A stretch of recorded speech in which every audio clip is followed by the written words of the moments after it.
everybody. Hey, Welcome.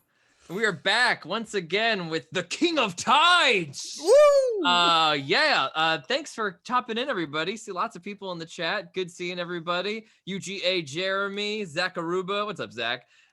Kimmy's, FMY Lewis. What's going on? Everybody else. Hello. F my Lewis.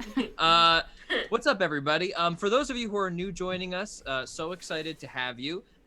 There are a couple of baseline things we should just lay down so you guys have a clear idea of what we're all collectively imagining. So we play in our Emporia setting. If you haven't heard of Hero Club, what we normally do is we take our D&D show, our D&D sessions, we record them around a table, and then we take that recording and we edit it down into this really fast-paced, immersive radio play kind of thing. If you haven't heard of us and you're just checking in for the Twitch stream, you can always catch up under the About section on this Twitch right here.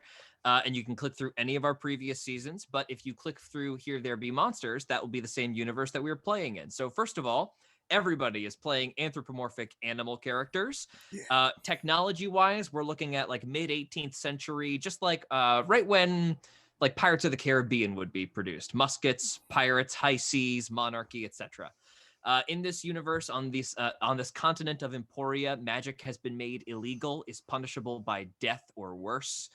And basically there was an Inquisition style event that pared down the magic users across the continent, so magic is a bit more rare. There's also only one religion permitted by the crown, the Church of Sol, S-O-L, and the war priests of Soul City were the ones who brought about that Inquisition-like event. And yeah, that's the world we're playing in. And we have lots of stuff that's happened to all of us as characters before, but before we get to all that, let's introduce our player characters. We've got Dylan McCullum. Hi, I'm Dylan McCullum. I play fan favorite Nesbitt Bisbee. He's an anteater swarmkeeper ranger. So another thing to talk about with this campaign is if you're squeamish about bugs, if you hate bugs, it's really no judgment. It's too late, There's no show for you. Truly, this isn't the show for you. I'm so sorry. We've caught you. Yeah, sorry. Basically, web animals are Get out. Wow. Animals are people, and so bugs are animals. And Bugs are animals. That is the thing, and we're so sorry. We're so sorry. A lot of exoskeletons. We also have Jackie Emerson. Hello, I am playing Joanna Robbins, but if you call her that, she'll kill you. Nicknamed Joey, and she is a 10-year-old coyote arcane trickster rogue. And she is well-intentioned. Yeah, she's precocious. Let's leave it at that. Gabe Greenspan, say hello. Hi, I'm Gabe Greenspan. I play Zygo Coiltail, the Circle of Stars druid chameleon, who was recently blinded by the light, and by light I mean serial killer who slashed his eyes out and left him blind. Yeah. Right? And That's what's happening. finally, SpongeBob SquarePants. I mean, Hannah Fagerbaki. Hi, I'm Hannah blah, blah, blah, blah, blah, and I play Cano, a level whatever we are paladin, and I'm a Canadian goose with Tude. Not really. A level of paladin. A level paladin. We are level 6. We have leveled up once already. Yes. So who knows when the next level up will come, but man, I bet you guys feel like you deserve it, huh? Anyway, moving on. Mobs, George. Giant mobs. So many giant mods. What happened last time, guys? Let's go over what happened just recently. I believe we were out on the wet mountains, on like a wet plateau in the middle of this very roiling storm.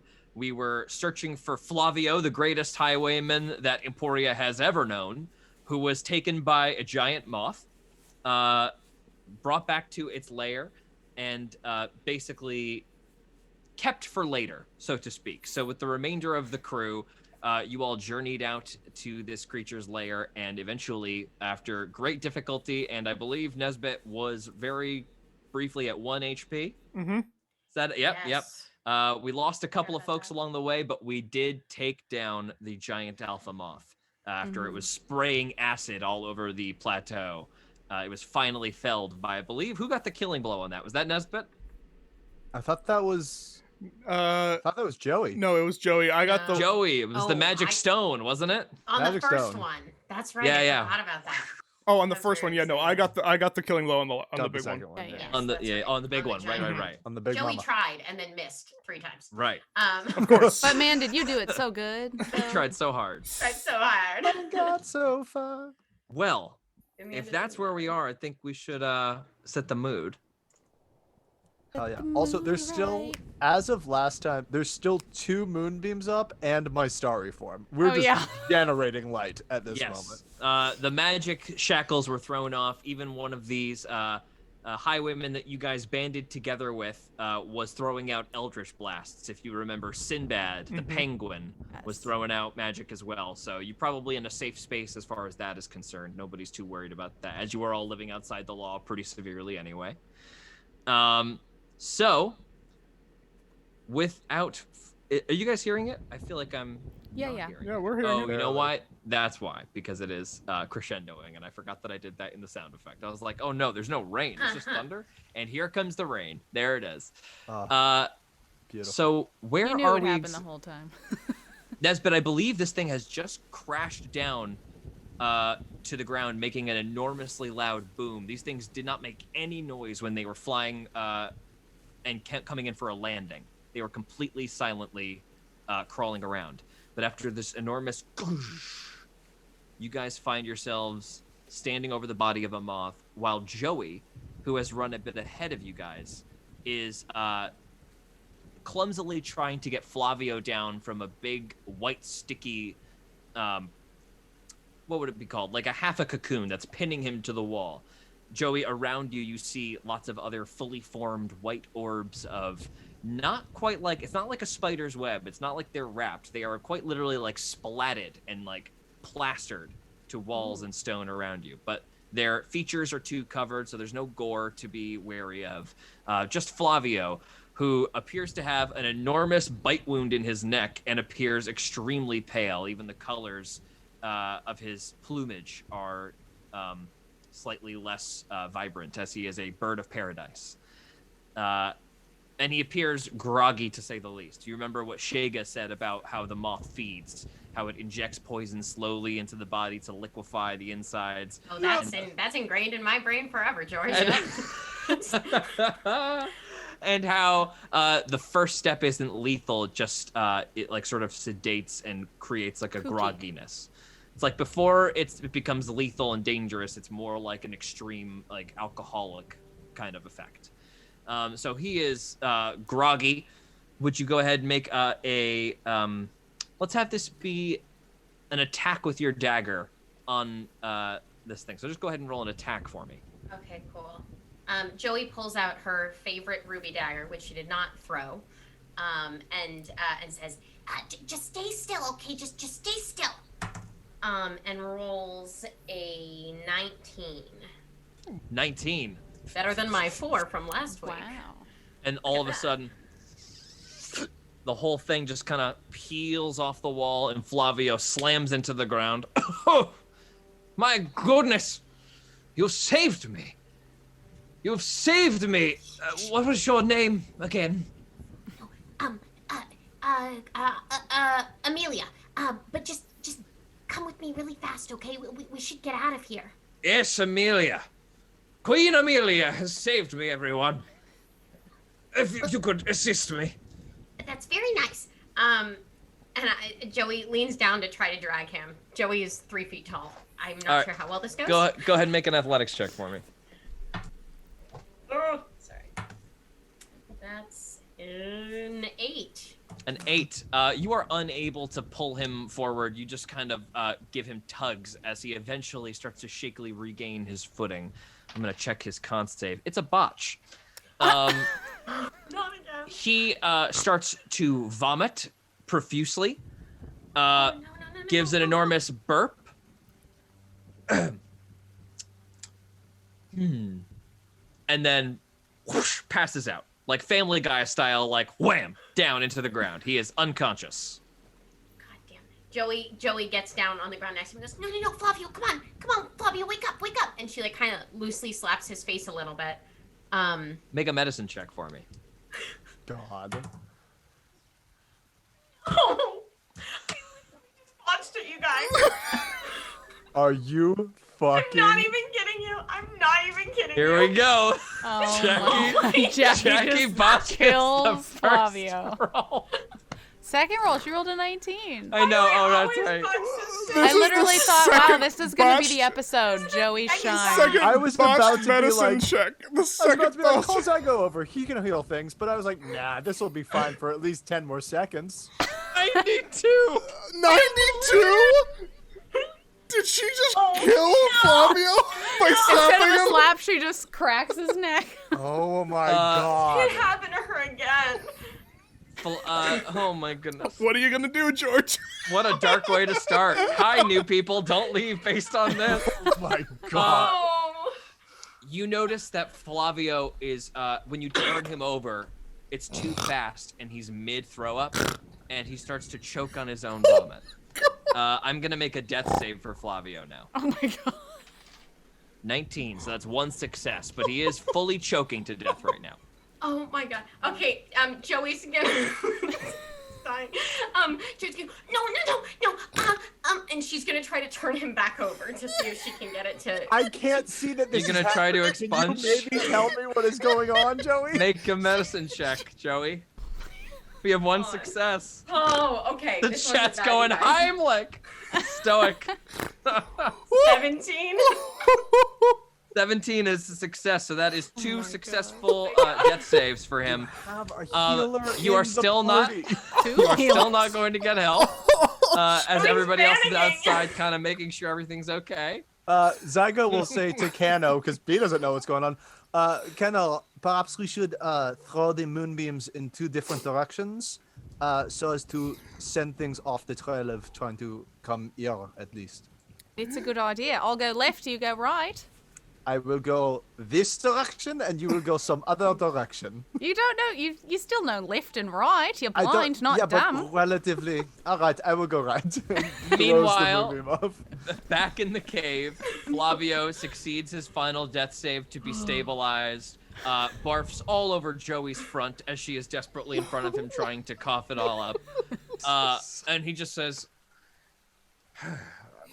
"Put me down, I'm sleeping." And then goes back to being unconscious, but he is now stabilized. And Joey looks down at herself, and looks up with an elated smile. She's like, I did it! I saved him! I did it!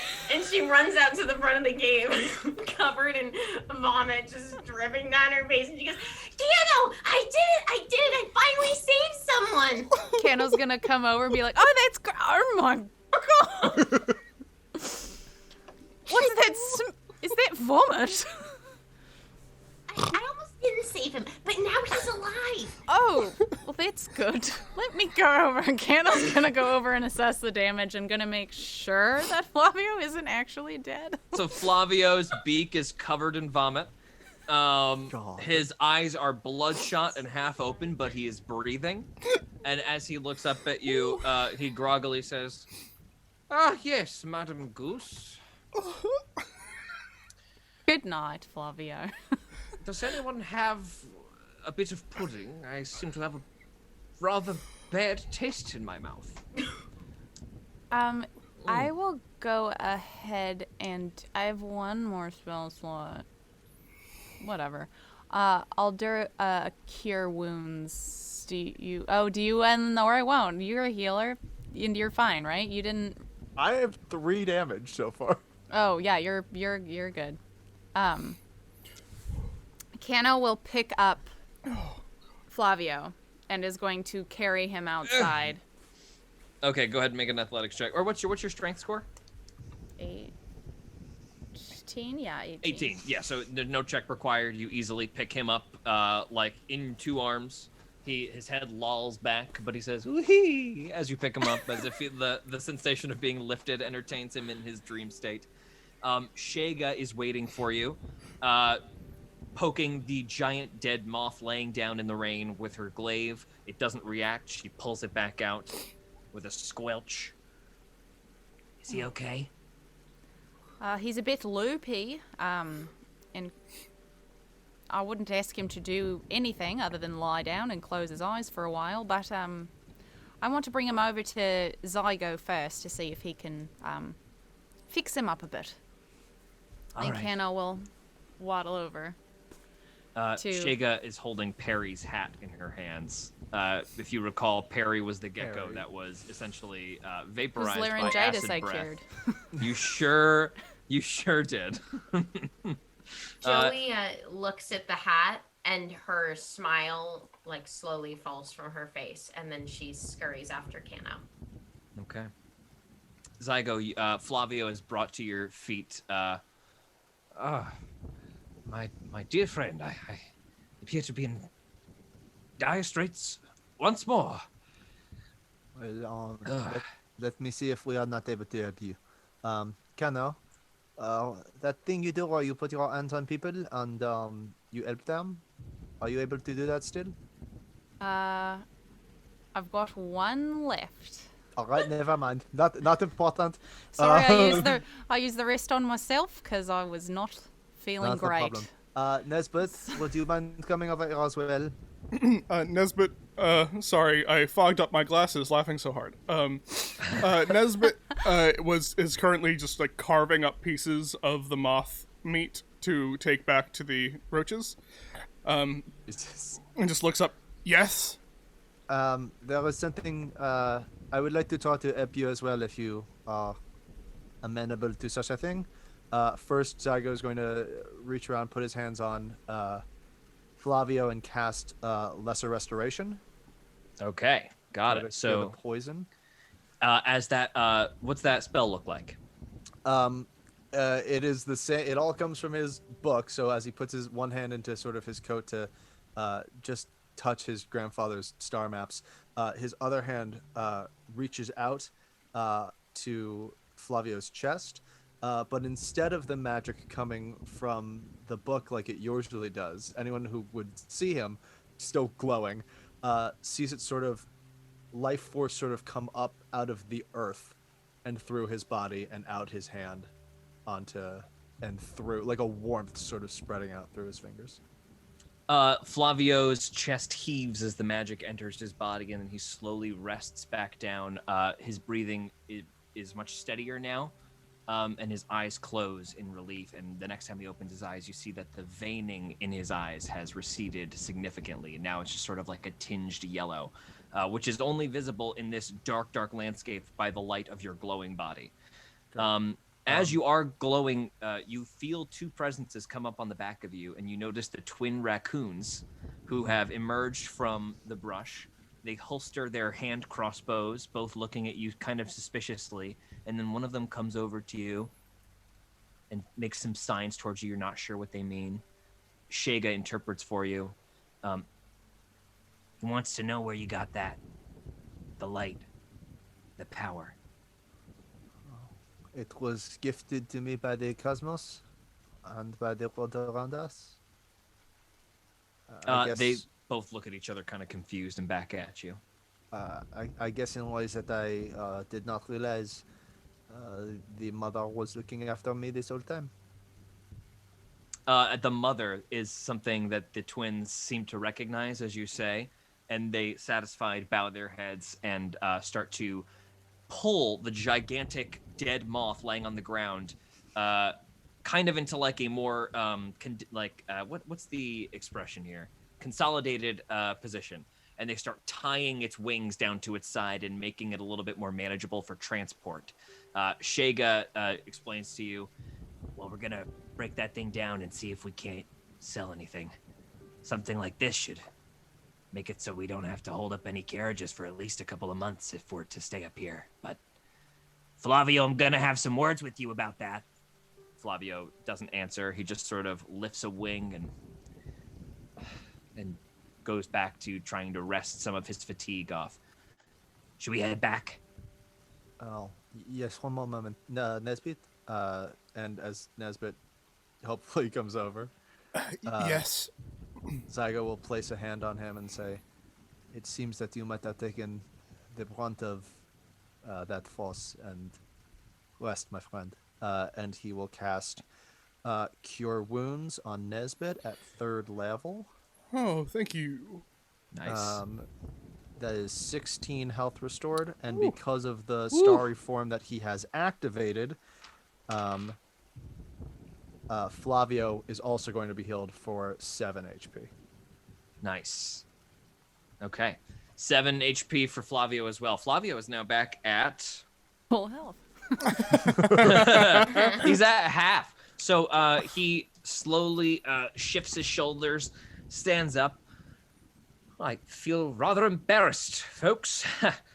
It would seem I was bamboozled by that flying... Well, what was it? Shega points at the gigantic dead moth. Oh, well, that thing's enormous. I don't feel nearly so bad. How was it that you slayed the beast? I throw a rock. A rock throw, of course. Simplicity is truly paramount in such an encounter. And Nesbit did a lot too. Nesbit, oh, the one who could use the shower. I suppose you've gotten what I told you might have needed, coming out here in such a rain.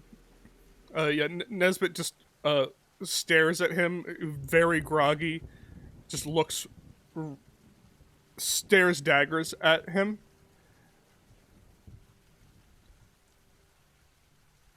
This is... So in a conversation, this is where you talk. I've given you an opening to contribute. He might not have anything he wants to say. In a witty banter, nothing? All right. I am happy that you are exactly the same as before this incident happened, and that you have learned nothing. And then Nesbit will just walk away. Did he...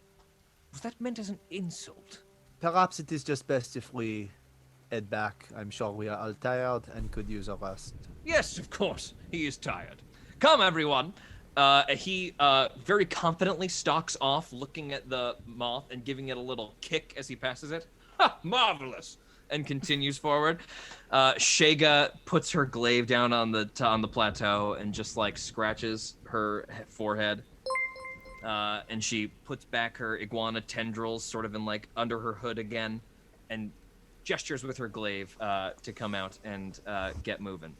The Kano would twins like also to walk emerge. forward with Flavio, if that's possible, after your Sure description thing. here.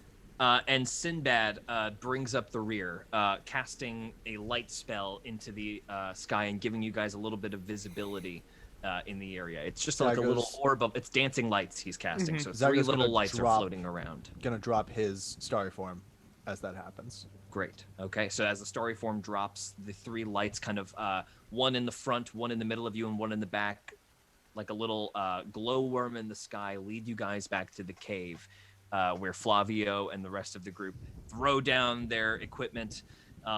For a moment, Shega looks around the cave and realizes that she's holding Perry's hat still, and she actually walks back out of the cave into the rain, pulls her hood back, and has a quiet moment. And then she throws the hat over the edge, and it disappears into the darkness. Joey, And she, with a more determined expression, starts to walk back. Joey notices this and tugs on Kano's hand and just pulls her aside into the corner of the cavern. And she says, Kano, so we went on this mission because we wanted to save somebody, because I wanted to save Flavio, but then somebody else died. What does that mean?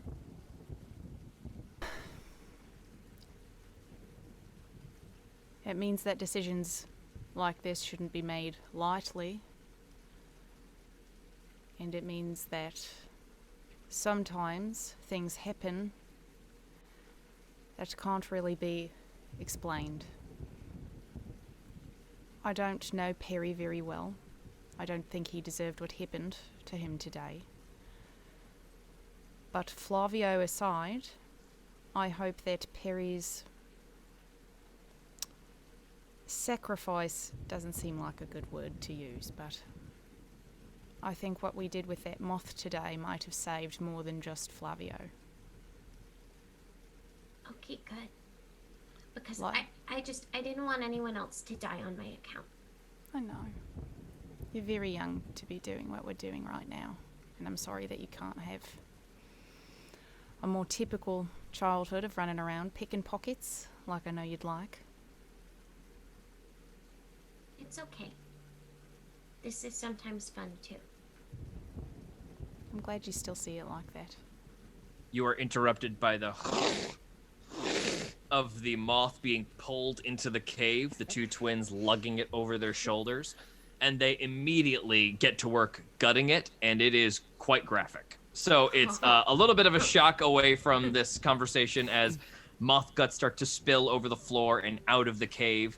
The twins start holding out buckets, putting them in the rain, and then as the buckets fill, washing some of the moth gore out of the cave. Do the bugs think this is for them? Yeah, Which bugs? Like the beetles? The beetles that I promised. The beetles, yes, the beetles who were promised moth meat are Which I have some titillated. for. Yeah, they are titillated at the edge of the cave. Their wings are out.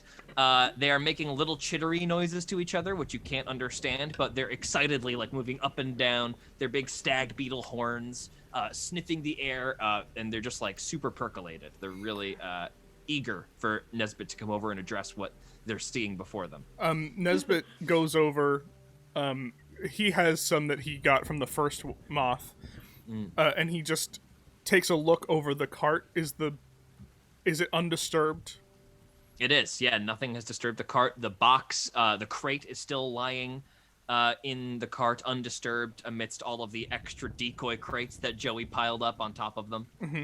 Everything looks to be okay. I can't cast the spell again, so I'll just take out whatever meat that I have been able to carve off for myself. Go ahead and make a survival check for me. Yep. Oh, yep, that's gonna be really good. That is a 23. Yeah, so the twins, you go over and address the twins, looking for a little bit like an edible piece, which you quickly, they point to the abdomen and they just like start cutting it off with like a saw that they both use, and it squelches off the moth. It is big. God. It is gigantic, so you have to like get under it and lift with your legs. You bring it over to the two beetles and they devour it within 10 minutes. I bring it over kind of like a dog, like wait, stay, and I bring it over like a little far away so we can all just let them do it without having to like watch. Make an animal handling check. Yeah, yeah. God. I didn't realize that was on the menu. Animal handling? Yeah. Oh no. 5. Are you okay? Yeah. So you're like stay, and they are eating it while it's in your hands. Yeah. Stay. Oh. And they're just all over you. You eventually just throw it out of the cave, Yeah. and they chase, rolling it. Their wings start buzzing like as they eat, as like a back off warning to everybody, and they just devour this piece of the moth carcass. Flavio goes about laying out a couple extra bedrolls. Will you be staying with us for the night, my friends? Think that is probably for the best, so though an early start in the morning would be much appreciated. Yes. And I'd like a word, Flavio. And Kenna will wave him outside. Of course. Good night, chaps. And he gives you a wink and follows Kano out into the rain. What are you guys doing inside? Joey's gonna look down at herself, and she's still, now she's caked in like runny vomit from the rain. Oh my God. And she's gonna go, maybe I should go shower. Okay. And then she walks off to where she saw Kano go earlier. Okay, it's still raining, so you get drizzled on, but then you get to the edge of that creek. That waterfall is coming down over the edge. Make a quick perception check for me. Yikes. 11. Okay, never mind. You clean yourself off effectively, and yeah, you eventually make your way back and get your bedroll set up. How about Nesbit and Zygo? Zygo is going to sort of find himself a corner with his stick, just a quiet area to lie down, produce flame in his hand, and take out his star map and just sort of try and dry out the pages before he goes to sleep. make that not so soaked through, Okay. and keep some of the cold off of himself as well. All right. And Oh. back out in the rain. Cano, Flavio is stepping beside you. He has pulled out a clearly stolen parasol, which he puts above you in a gentlemanly fashion, and says, "So, what is it you wanted to discuss?" How are you feeling? You feeling all right? Yes, I'm all right. Yes, just fine. Roll an insight check for me. Botch. Okay. Yes. Hey, if I have to botch something, Yep. Do it now. that's Go okay. ahead. I got nothing to tell you. Maybe he's not fine. We don't know. I I don't. don't know. Who's to say? Why do you ask? I just want to make sure that you're all right. This didn't have to happen. Us coming No. and saving you. It didn't, and I want to be clear that I am extremely grateful. I don't mean on our part.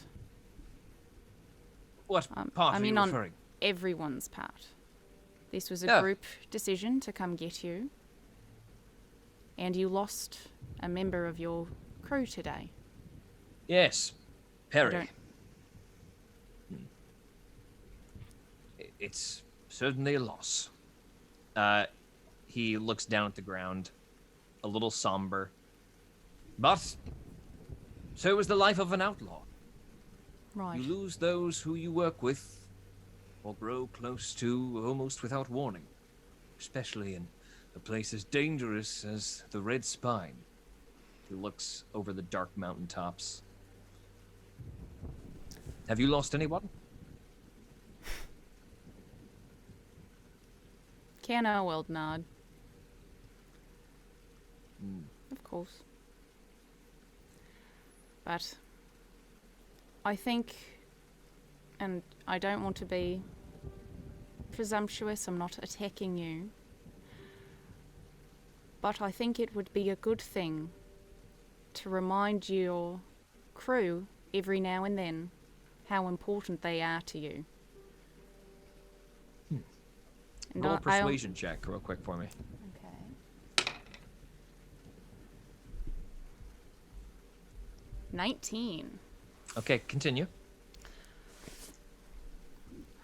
I only say that because, well, when you're in a crew like this, it's less so your co-workers and it's more of a family, right? I know that I'm not able to see my family because of what I've chosen to do. So instead, I'm lucky enough to be with these three people, and that's my family. Those people in there that risked their lives to save you, they're your family, and you should treat them as such. Such. Well, I shall weigh your words, Madam Goose. Thank you for Good. coming to get me as well. Of course. You should have seen some of the bodies that were hanging up around.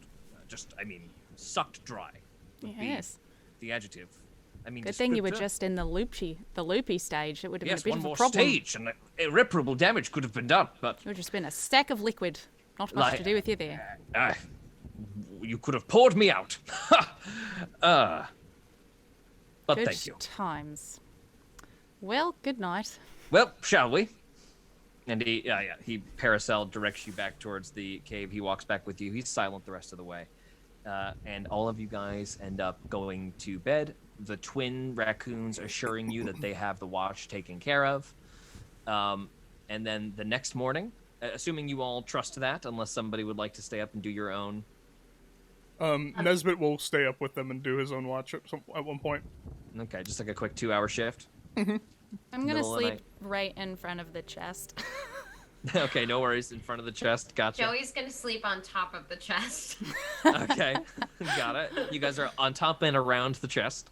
Zygo's on a bedroll. Zago is in a bedroll, I'm near this sleeping chest. comfy. Got it. The next morning, it is still extremely gray, but the rain has stopped. Did we get a long rest? You did get a long rest. Everybody heal yourselves. Let me hit that button. Let me hit that sweet button. Ooh. That's Confirm, you know it. If anybody wants to see how our characters are doing, by the way, you can check on our little D&D Beyond plugin, which if you hit the lock, it'll stay on screen, but you can see the character's HP and a couple other details about them as well. It's pretty cool. Big fan of that. Also, really quick, cool. while we're in the middle, God damn it, while we're in the middle of this long rest, quick thanks for all the follows, guys. Labreezy28, what's up? Thank you for following. Brooke Eliza, hello. Which please, hilarious, and hello. Bu Shion, hello. I'm not saying that right, but feel free to comment with the pronunciation. Yeah, that's awesome. Thank you guys so much for popping in and giving us a follow. We have to see you guys in many more episodes moving forward. All right.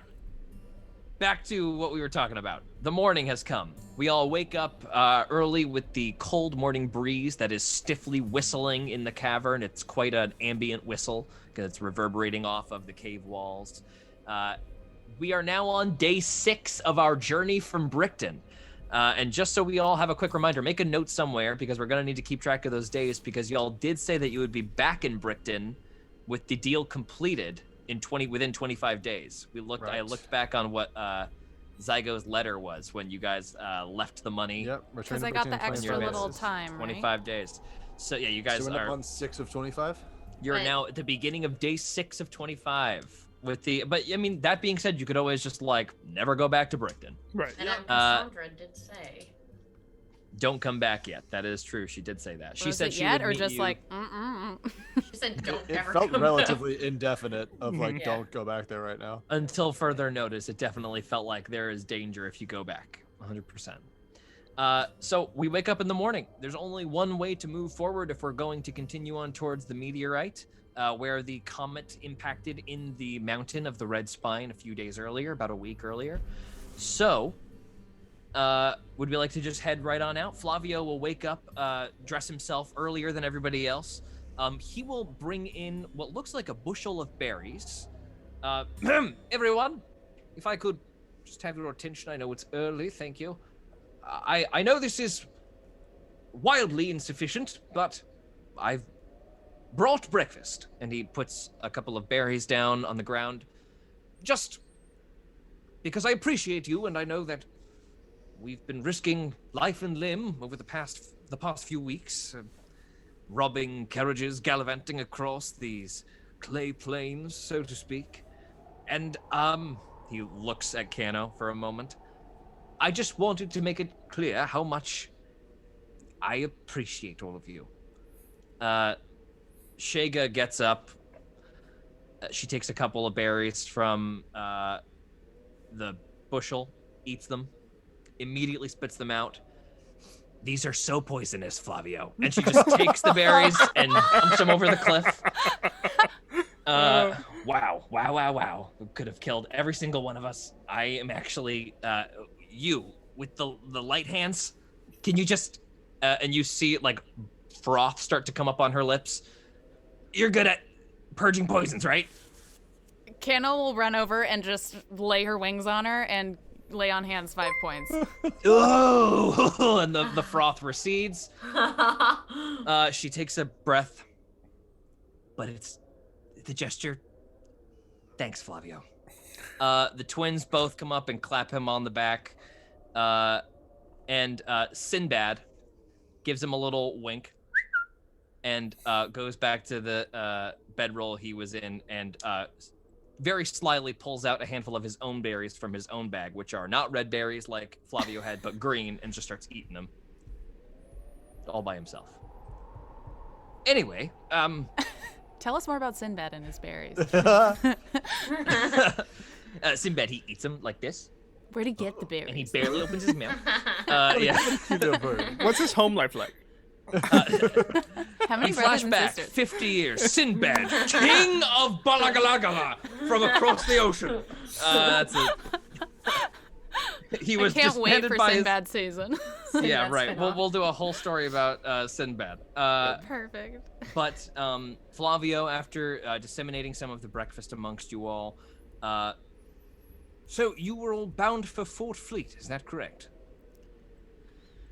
If that is what they are now calling it, yes. That was the you're looking for that comet. Is that correct?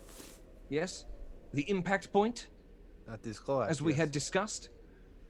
Very good. Well, I can lead you close. As I said before, they won't be very receptive to men and women of freedom and fortune, as such we are.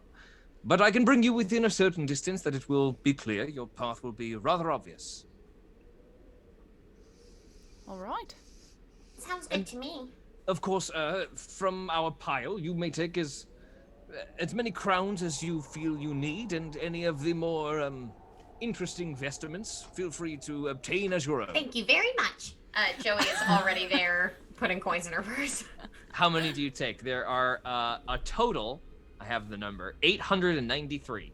Oh Wow. my god. How many do you think I can like fit in my bag?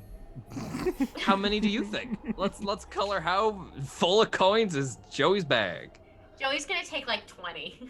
Okay, 20 crowns go Oh. into your bag Very just for some excited about spending it. money. We do have those fancy weight riding gloves. Does anybody want to grab those? I thought Didn't I we gave them to technically already Nesbit. take them? You did already take them, I yes. think I Yeah, gave yeah. them to Nesbit, yeah. But you were just like wearing them, and now you can take them with you. And you also have the butterfly helm that like comes over your eyes and kind of like a mask with the monarch butterfly pattern over the whole helm. It's And then not I have the armor, ring, but right? it does give you an animal handling bonus. And then Joey did take the ring of poison resistance. Yes. Right. Hey, George, there doesn't happen to be like any, I don't know, I'll just throw this out there. Like 300 gold pieces worth of like diamond dust. Yeah, there's no vials of dust diamonds. Is there no diamond there. dust out here? No, there's no diamond Weird. dust there, unfortunately. Weird, That's weird. big Yeah, bummer. Not the craziest thing to ask for. Okay, yeah, but those are like the main things you see in there. Otherwise, there's just like coins and a couple of like fun little. There's like 1 or 2 rubies that are very pretty. Zygo will take 20 gold pieces as well. 20 20 gold crowns. pieces as well. 20 crowns as well. Great. I'll also Uh, take 20 for fun. Nesbit, you don't take anything except the things you were already holding, I assume, because that's And just that- meaningless garbage to you. Yeah, and also the things that are his, he didn't even take, so he doesn't even have them. Right. Nesbit has nothing from this exchange.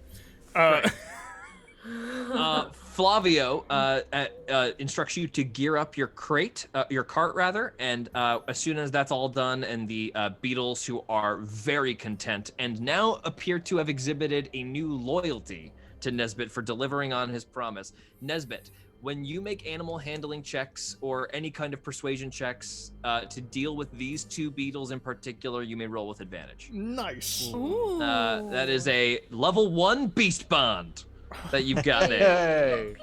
Hey. Hey. So they obediently allow themselves to be yoked up to the cart. Flavio hops onward, and you all clamber, rolling down the slope. Once again, you all have to pop out of the cart and move that gigantic boulder that is blocking the pathway. Right. You all hop back in. Flavio does ask for your assistance in moving it back, and the twins help you from the other side, both signaling to you a goodbye gesture, where Flavio clarifies, it says, "It means goodbye and good fortune. They must like you." Kana will mimic the sign as best she can. They appreciate it. Joey also tries to mimic the sign as best she can, and I am already gonna say that she botches it. Ooh, a self-botch. Oh, roll the Self-inflicted wire. botch. No botch. Let's see how bad this botch is. It's an 86. You give them the sign for go fuck yourself.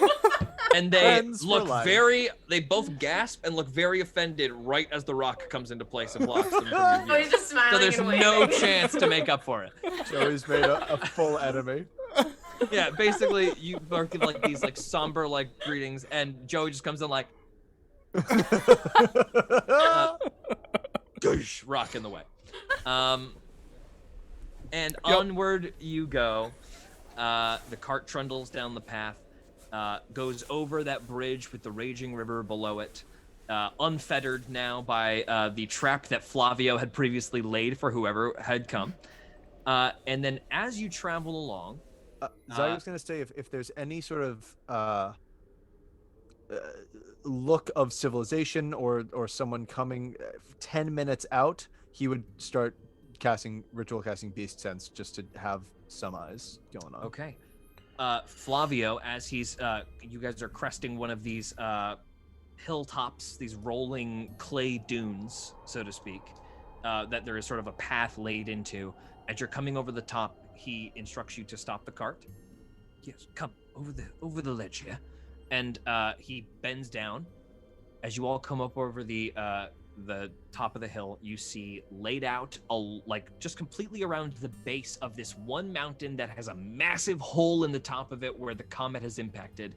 It's just a thick palisade wall, layers of it, with pointed logs standing straight up, and little makeshift gates that are barely visible as they're like probably several miles out. Flavio gestures with his wing and says, "Fort Fleet, everyone." Flavio. Was this always here? Oh, goodness, no. Simply sprung up at the speed of, well, at the speed of me, escaping from those guards from Brickton. No, but in all seriousness, this was constructed extremely quickly. Directly after the comet fell into the mountain, I would say within 2 or 3 days, caravans upon caravan, bearing the symbol of the Fleet Fiefdom from the Emerald Coast, essentially set up all the walls you see before you. And who knows what's going on there? And he points to the top of the hill where the hole seems to have made its biggest impression. And on top of the mountain and pretty much descending to the midpoint, you can't see much because of the thick bramble-like trees that are obscuring most things from view. All I can say is they've been extremely and increasingly hostile to anyone who encroaches upon their fortifications. And, how many days' travel is it to the Emerald Coast? From the Emerald Coast, well, traveling at a normal speed, I would anticipate 4 to 5 days, but they certainly either had a jump on it or knew it was going to happen. They did seem quite ready. I have noticed a stream of carts and carriages and other such contraptions making their way northeast, back towards the Emerald Coast, but less so coming in. Nesbit just kind of gently touches Zygo and just says, I think they have someone like you, a seer. It certainly seems that they were prepared for such a thing. Rudimentary question, but there are not any weak spots or back entrances, are there? Perhaps places where there are less prying eyes. We're very sneaky. Sometimes. Not all of us. Occasionally. When we want to be, we are sneaky about 30% of the time. Well, you were awfully sneaky when you were dismantling my men. In that ambush that we set for you. That's, right, when yeah. we tricked you. Yes, it's totally so tricked. You should have seen your faces when we fooled you so foolishly. Right. So back entrances or no? Not that I'm aware of, no. But I've not been inside, so I can't say for sure. Do they ever let in caravans or maybe are they harvesting? Time to time. Mining the thing and I have shipping it noticed out? several carriages bearing the monarchy's imagery make their way through after a bit of investigation. Well, Kano, you do have the armor of the monarchy as well as the pin that I took off of the body that we found in the mountains. It is not much, down but at her hand. there is This some ring. iconography. I know you're asking for my opinion by voicing that aloud, and I approve. Very good. Very good, my friend. You know, you would have made a great highwayman. Perhaps in a different lifetime. Or perhaps a little bit later in this one, huh? There's always a spot, is all I'm saying. We also do have cargo. Oh, yes, I've been meaning That to ask, they- what is in that mysterious crate of yours? Nothing. Nothing. Do not ask. But What's it in is. your mysterious crate? I have not a mysterious crate upon me. Exactly. So stop asking. Roll a intimidation check, Joey. God. Why? That's not great. 8. Well, now I'm extremely suspicious, and I must pursue this line of questioning further. What is in your crate? Your Piano, crate. Crate case. your crate, What's your in the grace. box? What's in the box? What's in the box? It's just all of the stuff from my past life at home. It's kind of hard for me to talk about. Roll a deception check. Ooh, 19. Ah. Right. Well, I shan't push it any further then. Thanks. Why'd you wipe your eye? There's no tear. It's a tick she has. Anyway. Got it. It might be worth mentioning, Zygo will lean into Kano and Nesbit, that when we encountered our cargo, I found a letter to a Baron Fleet in the desk. I believe Fleet is who we are supposed to be transporting this to. Does Joey hear that?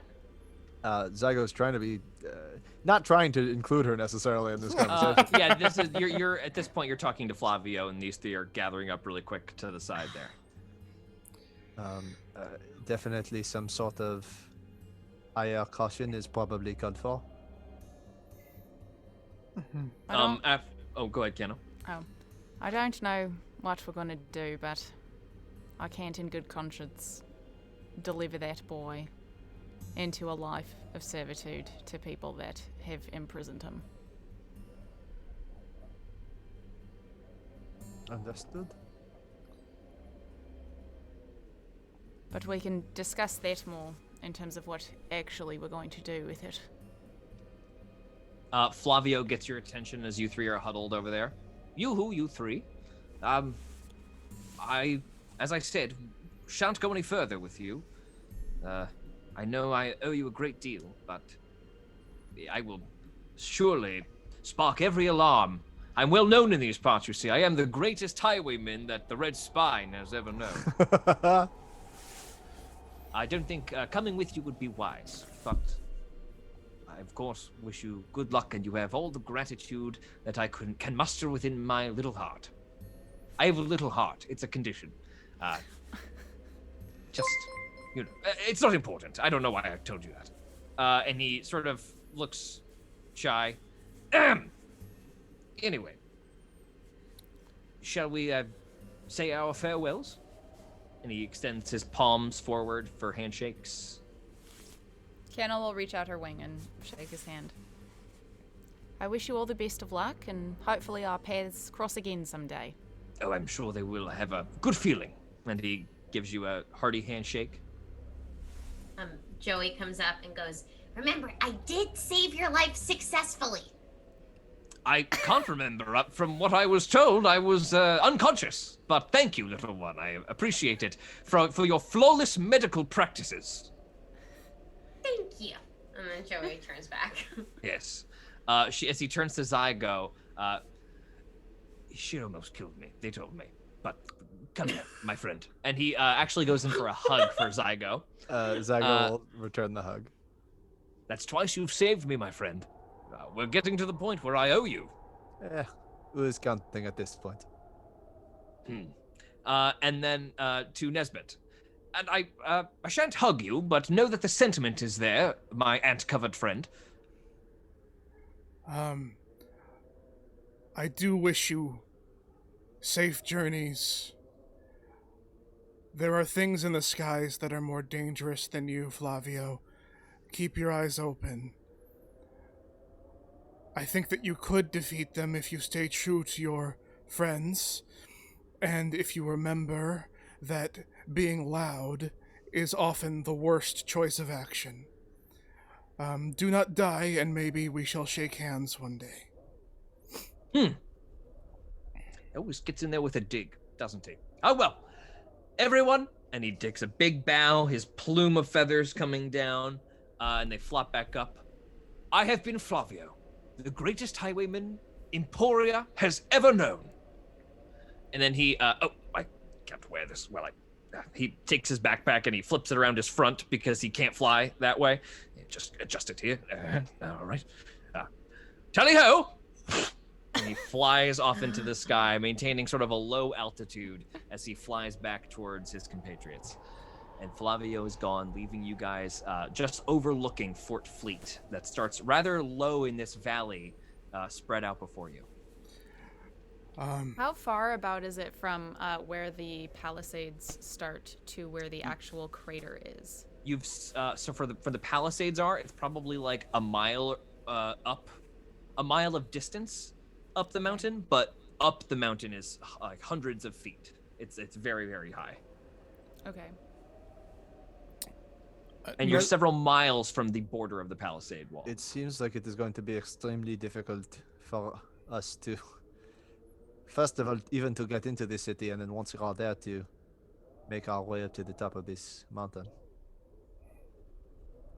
Some type of back road or something? If we go in the front, we're gonna need really good disguises. Well, there seem to be no back roads as far as Flavio was saying. Maybe it might be good for someone to scout up ahead. We'll bring everything down to a safe place and then do a bit of recon, examine the perimeter. I can scout. I'm really good at sneaking. You are very good at sneaking. It does us no good to do anything from this far away, so perhaps we get closer and we reevaluate. Everybody make a quick perception check. Sight-based or... Oh, no, I can see it. It is sight-based, yes. That's all right. I'm looking through... Dirty 20. 21. Good. I got an 11. 19. Okay. Everyone except Joey, as you're going to the cart to prepare yourselves to leave. This is only a detail the adults would notice anyway. You guys notice that there is actually something else in the cart wrapped up in a kind of like parchment paper with a little rope tied around it in a knot. And as you look inside the parchment paper, there's a little note from Shega which just says, thanks for your help. Hope we meet again. S. Like a little dash with an S. And it's written, the S is written in like a rune from a Scalic rune. And as you guys open it, it is actually the damaged moth wing that you guys shot tons and tons of holes in, rolled up and sort of like lightly cured. So it's been like mostly not cured, dried. Okay. So there's no like, gore attached to it. It's Viscera, it's been cleaned, and it appears to be like a very like flappy and durable leather. All right. Can be anything. If you all want to roll a quick nature check, the three of you, not Joey. Yeah. Sorry, Joey. You saw me perk up. 4. 9. 9. Okay. Oh yeah, Nesbitt? no, that's a 2. So Okay, you guys have no idea what to do with That's this. yeah, shit. we're just like cool But thing. hey, What a cool must be way. cool. Yeah. Dope Can I- gift. Can I make a survival check? Yeah. Sure. 16? It must have been very difficult to salvage as well as they have. The holes are just sort of tears in the leather, and that could potentially be repaired or worked around to make into something. So it doesn't look, well, at first glance, it looks like it's poor quality. Looks like you could probably still do something with it. Pretty significant. Okay. Does Joey see them testing it out and then also roll a nature check? No, Joey. Sorry, Joey. Okay, but what is the plan, folks? What do y'all want to do? So I think we're just getting Get a little closer. Getting a little closer, Okay. if we can. To the front gate.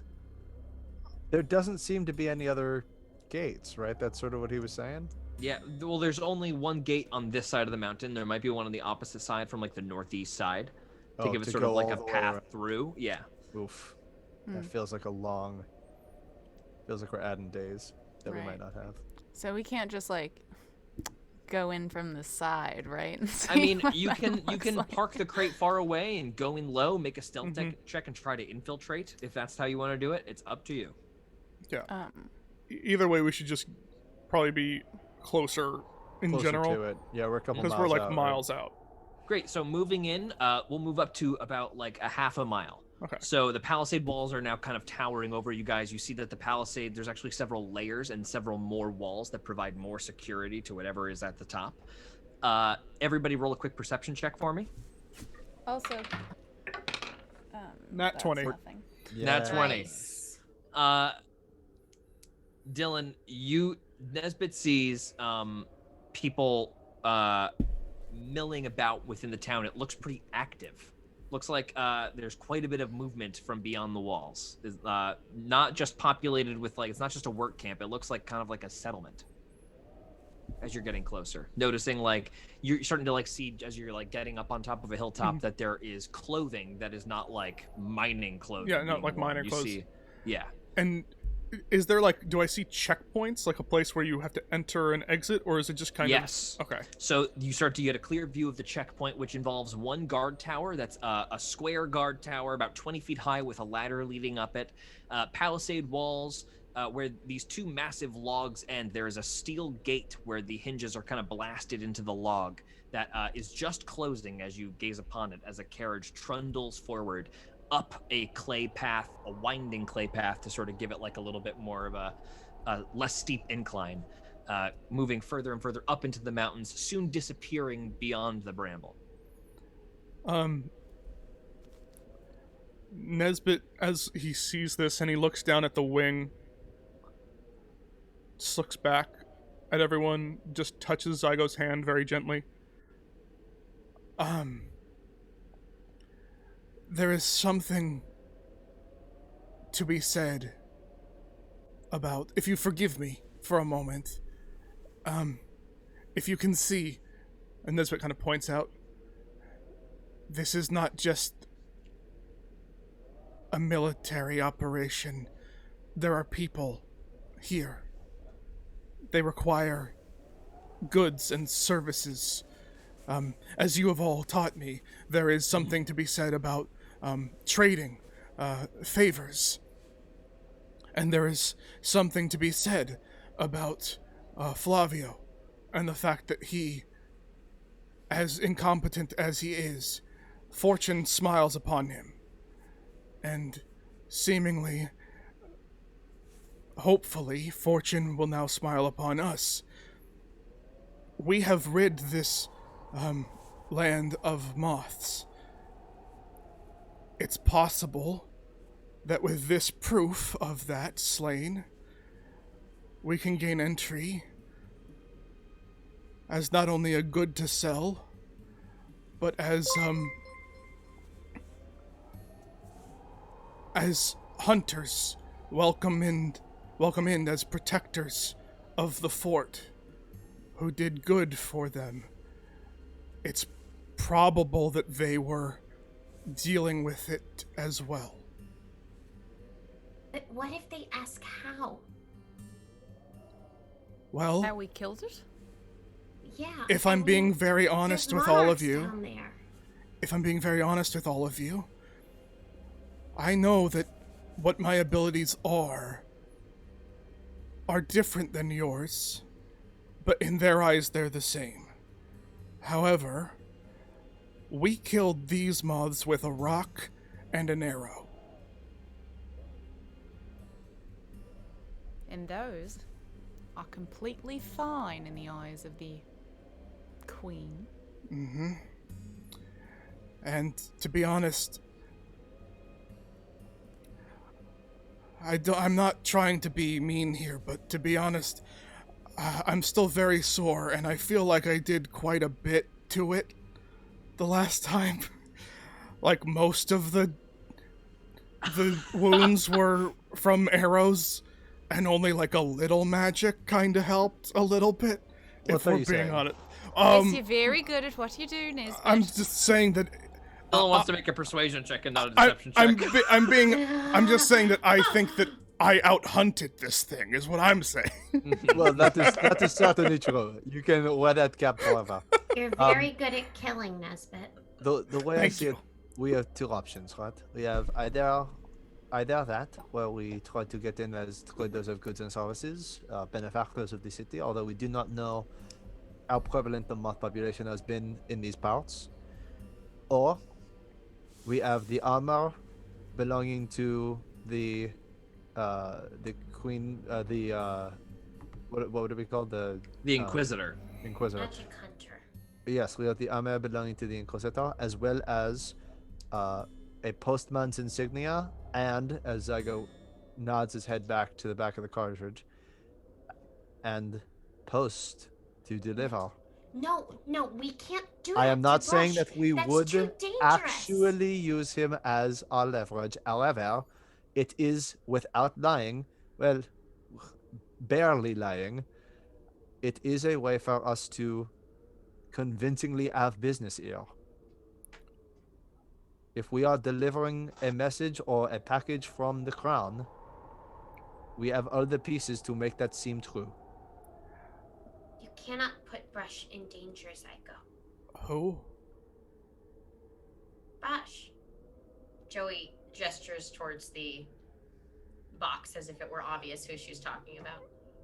God, I mean, we could weekend at Bernie's him. I mean, it doesn't need to be that he is in the box. Like, anyone could be in the box. We could put the wing in the box. It doesn't matter what is in the box. Simply that we have a box and a thing that says that we deliver boxes. So, what's Weekend at Bernie's? It is a Skellig story from way back. Is it from your grandfather? No, this was my grandmother. She was a storyteller. Yes. It's nice. Yes. You could. You'll have to tell us one day. Maybe. All right. So, should we leave Brush on the cart with the bugs? Or To is catch this- anybody new up, what we're discussing here is there is a fox boy who is basically lying in stasis in this crate that they were tasked with bringing across the entire continent to the northeast. And while these people that they are about to encroach upon are not the people they're delivering it to, they are affiliated with the person they are delivering it to. So now everybody's kind of got the context. Yeah. We're dealing with like, do we keep it a secret or do we, Do we wake him up? Do we leave him asleep?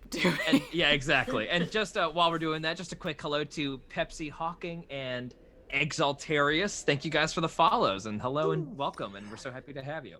Let's deal with this fox boy. What,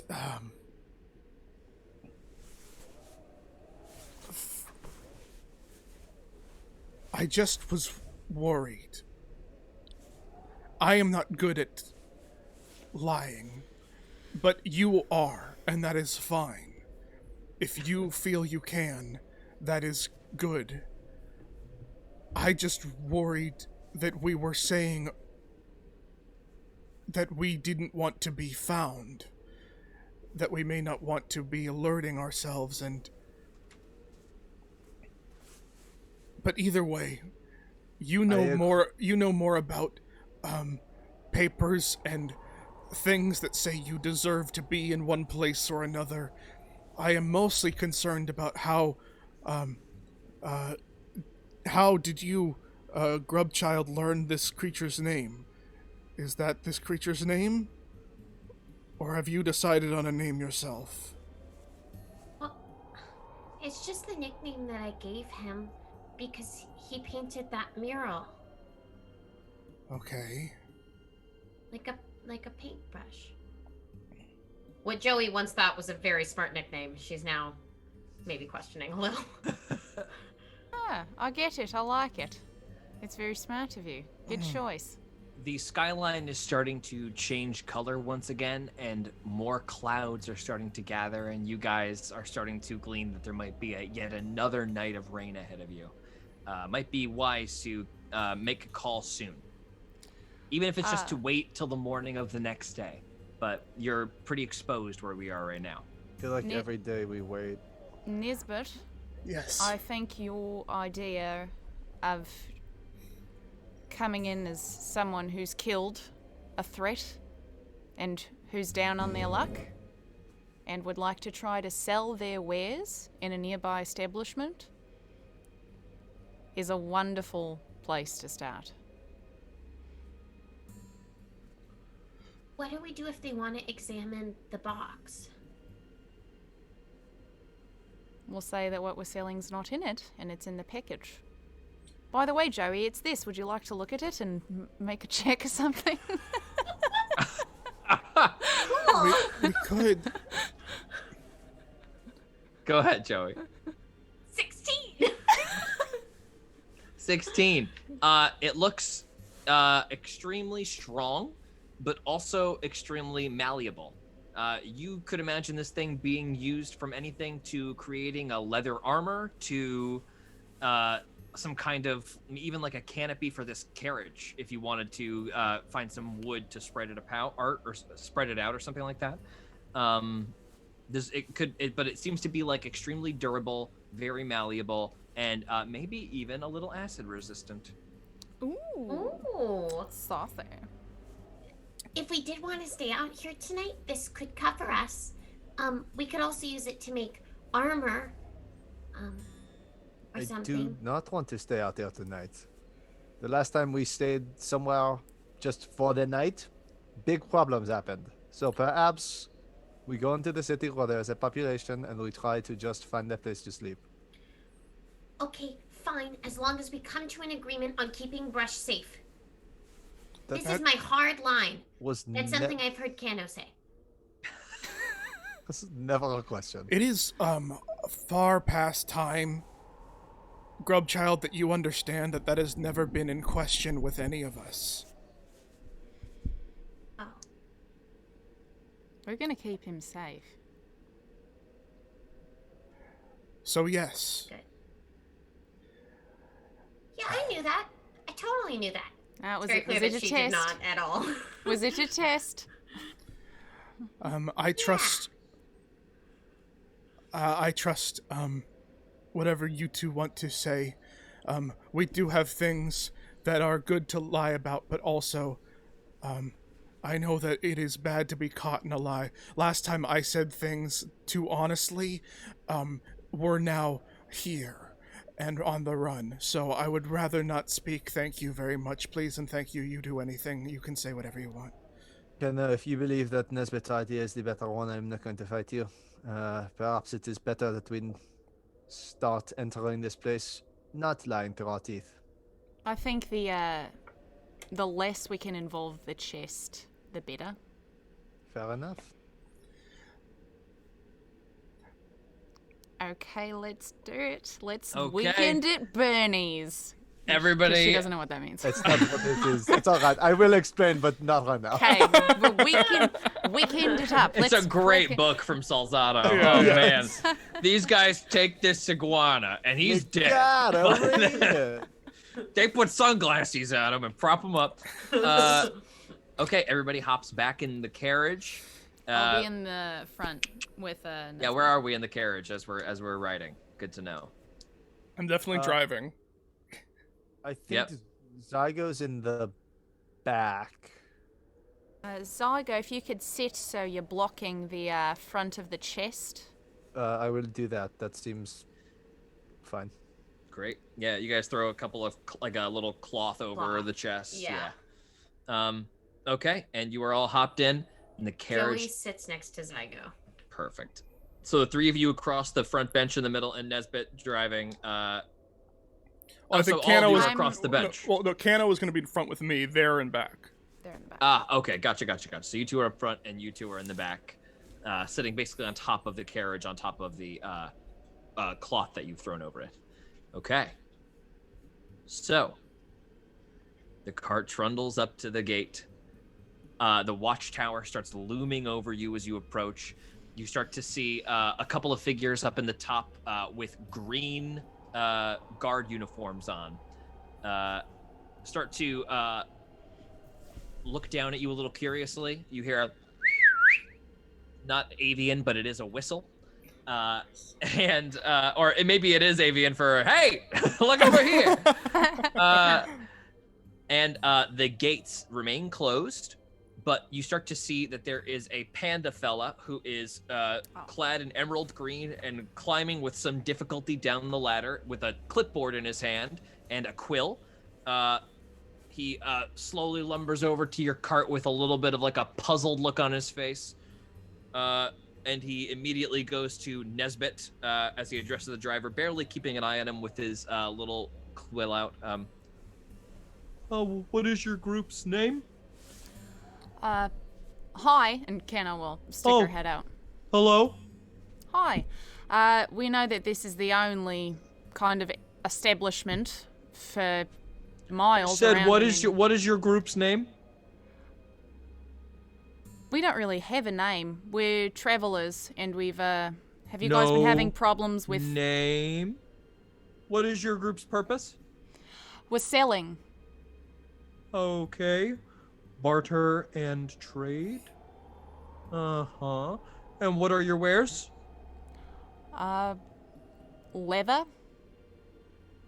Can you please present those for us now? And he points to two more guards, a pigeon and a crocodile, who walk forward just to log whatever your wares are. Kenna will have the package in her hand and say, we worked really hard to get this, so we're hoping to fetch as pretty of a penny as we can for it, and she'll peel it back to show the moth leather inside. He looks at it, raises his eyebrows. Exotic materials. And who are you here to see? Whoever's the most likely to buy something like this. All right. Well, if you're coming in with a specific thing to sell, and you don't have anybody in mind to sell it to, you'll have to wait out here until we spread the word of what your merchandise is and see if you're approved to come in. Okay, so there's kind of like an approval process then? Mm-hmm. You can wait right over there. And you see 15 other carriages lined up, kind of parked off to the side under guard surveillance. Just like kind of gathering dust. A lot of people look like they've been waiting there for like hours upon hours, if not days. Okay. All right. Well, actually, the thing is, we would really love to come inside. I see the rain's coming in, and I don't know if you've seen any of the giant moths that have been around. You know, the big ones? Uh-huh. I've seen them. This is from that. This is a wing from that. that. I know. It's amazing that you found one. Yeah. So... You just peeled it off the corpse. Yeah, lucky you guys. After we killed it. We didn't just... Yeah, okay, you killed it. Kenna will look him dead in the eyes and say, we killed this. Roll a persuasion check.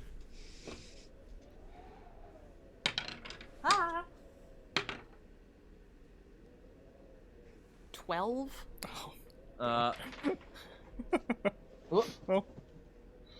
And he goes, right. Sure you did. And he gives you like a big wink. I won't blow up your spot. Don't worry about it. I'm just saying, it's not believable. You should go in with, be honest. Kenna will kind of sigh and shake her head and say, look, we fought very hard to do this. I'm exhausted. The kid in the back is covered in vomit. We would love a place to stay the night so we don't get soaked in mud and rain again. Roll persuasion check. 14? He looks at you hard for a moment and he says, hey, Craig, why don't you run this up the chain and see if Curtis wants to take a look at this. The crocodile gives a nod and runs back. He tells you to go over to the side and he says, I think I might have a buyer, so hopefully I can expedite this for you folks, okay? And he just kind of holds his hand out casually. Kenna will slip him 3 crowns. He takes the 3 crowns, pockets them. Wait over there. He pushes you off to the side, and you're only sitting for about 30 minutes before the gates start to open up, and the panda waves you forward. All right, folks, hurry up. You have a 4-hour permit. Come on in. Right, thank you. And he slaps a sticker on your carriage that says 4 hours as you trundle through. Okay. Onward you go through and into the town. It already looks like as the storm is coming in, people have gotten off the streets. Above your head, thunder starts to roil once again. Yeah, everybody make a quick perception check. 21. 21. 12. Yeah, dirty 20. Okay. Anybody above a 15 notices that much of the activity in the town, even though there are a couple of people walking by quietly with a couple of bits of water, there is one bar in particular that appears to be where most of the activity is being held, and it's called the Cracked Diamond. Diamond dust? There's a little bit of activity, no music or anything coming from there, but it is quite lively inside. A bright light shining through. As you walk up to it, assumingly that you guys would want to probably, it looks like it's also part inn, so it might be a place that you guys naturally gravitate towards.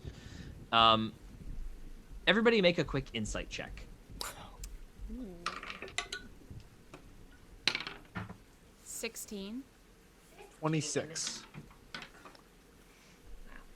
7. Okay, there is a camel fella who is walking past you guys out of the bar after having thoroughly gotten his drink on. He seems very drunk. Oh, excuse me. And he barrels past you. He looks at your carriage for a second and says, looks at the 4-hour sticker and says, "Whoa, time's a ticking." And you get a glimpse into his eyes really quick, and you see like a bleary redness there. And his jovial drunkenness is clearly like a kind of front for exhaustion and maybe even a little sadness. And he gives you like kind of a half-hearted wave as he walks off as the rain starts to fall heavily. And before you guys head into the bar, that is where we're going to take a quick break. So we will be back in about 8 minutes before we walk into the Cracked Diamond. Don't go anywhere, or if you do go anywhere, come back in 8 minutes, and we'll be going and going, baby. Let's get that diamond dust that Gabe wants so bad. Yeah, that diamond does. I don't know A what pint for. of diamond dust. All right. We'll be back soon, y'all.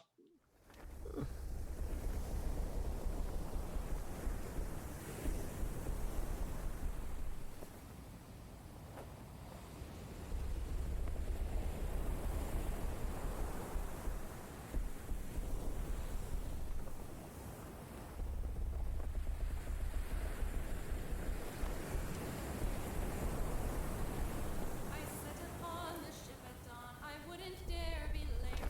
Ability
Hello and welcome back, everyone. Thanks for hanging out.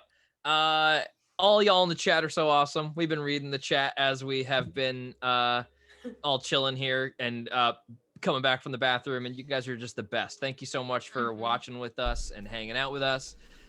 We're here, just so you guys know, every Tuesday, 6 to 9 p.m., unless we say otherwise.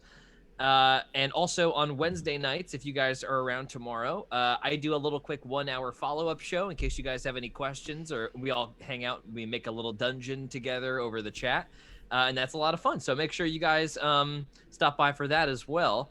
And also, if you're curious, yeah, go ahead. What's up? Stoic Gaming is wondering what kind of bird Flavio is. Oh, he's a bird of paradise. So there's I tried to look up what a specific one would look like, what it would be called, and I just I think I forgot the scientific name of it, or it wasn't worth Give us the mentioning. Latin, George. But the one I'm imagining is a black and white feather pattern with a red, orange, and yellow plume that looks like a big kind of fiery plume and sparkling bright blue eyes. You salty if dog, anybody's Flavio. curious.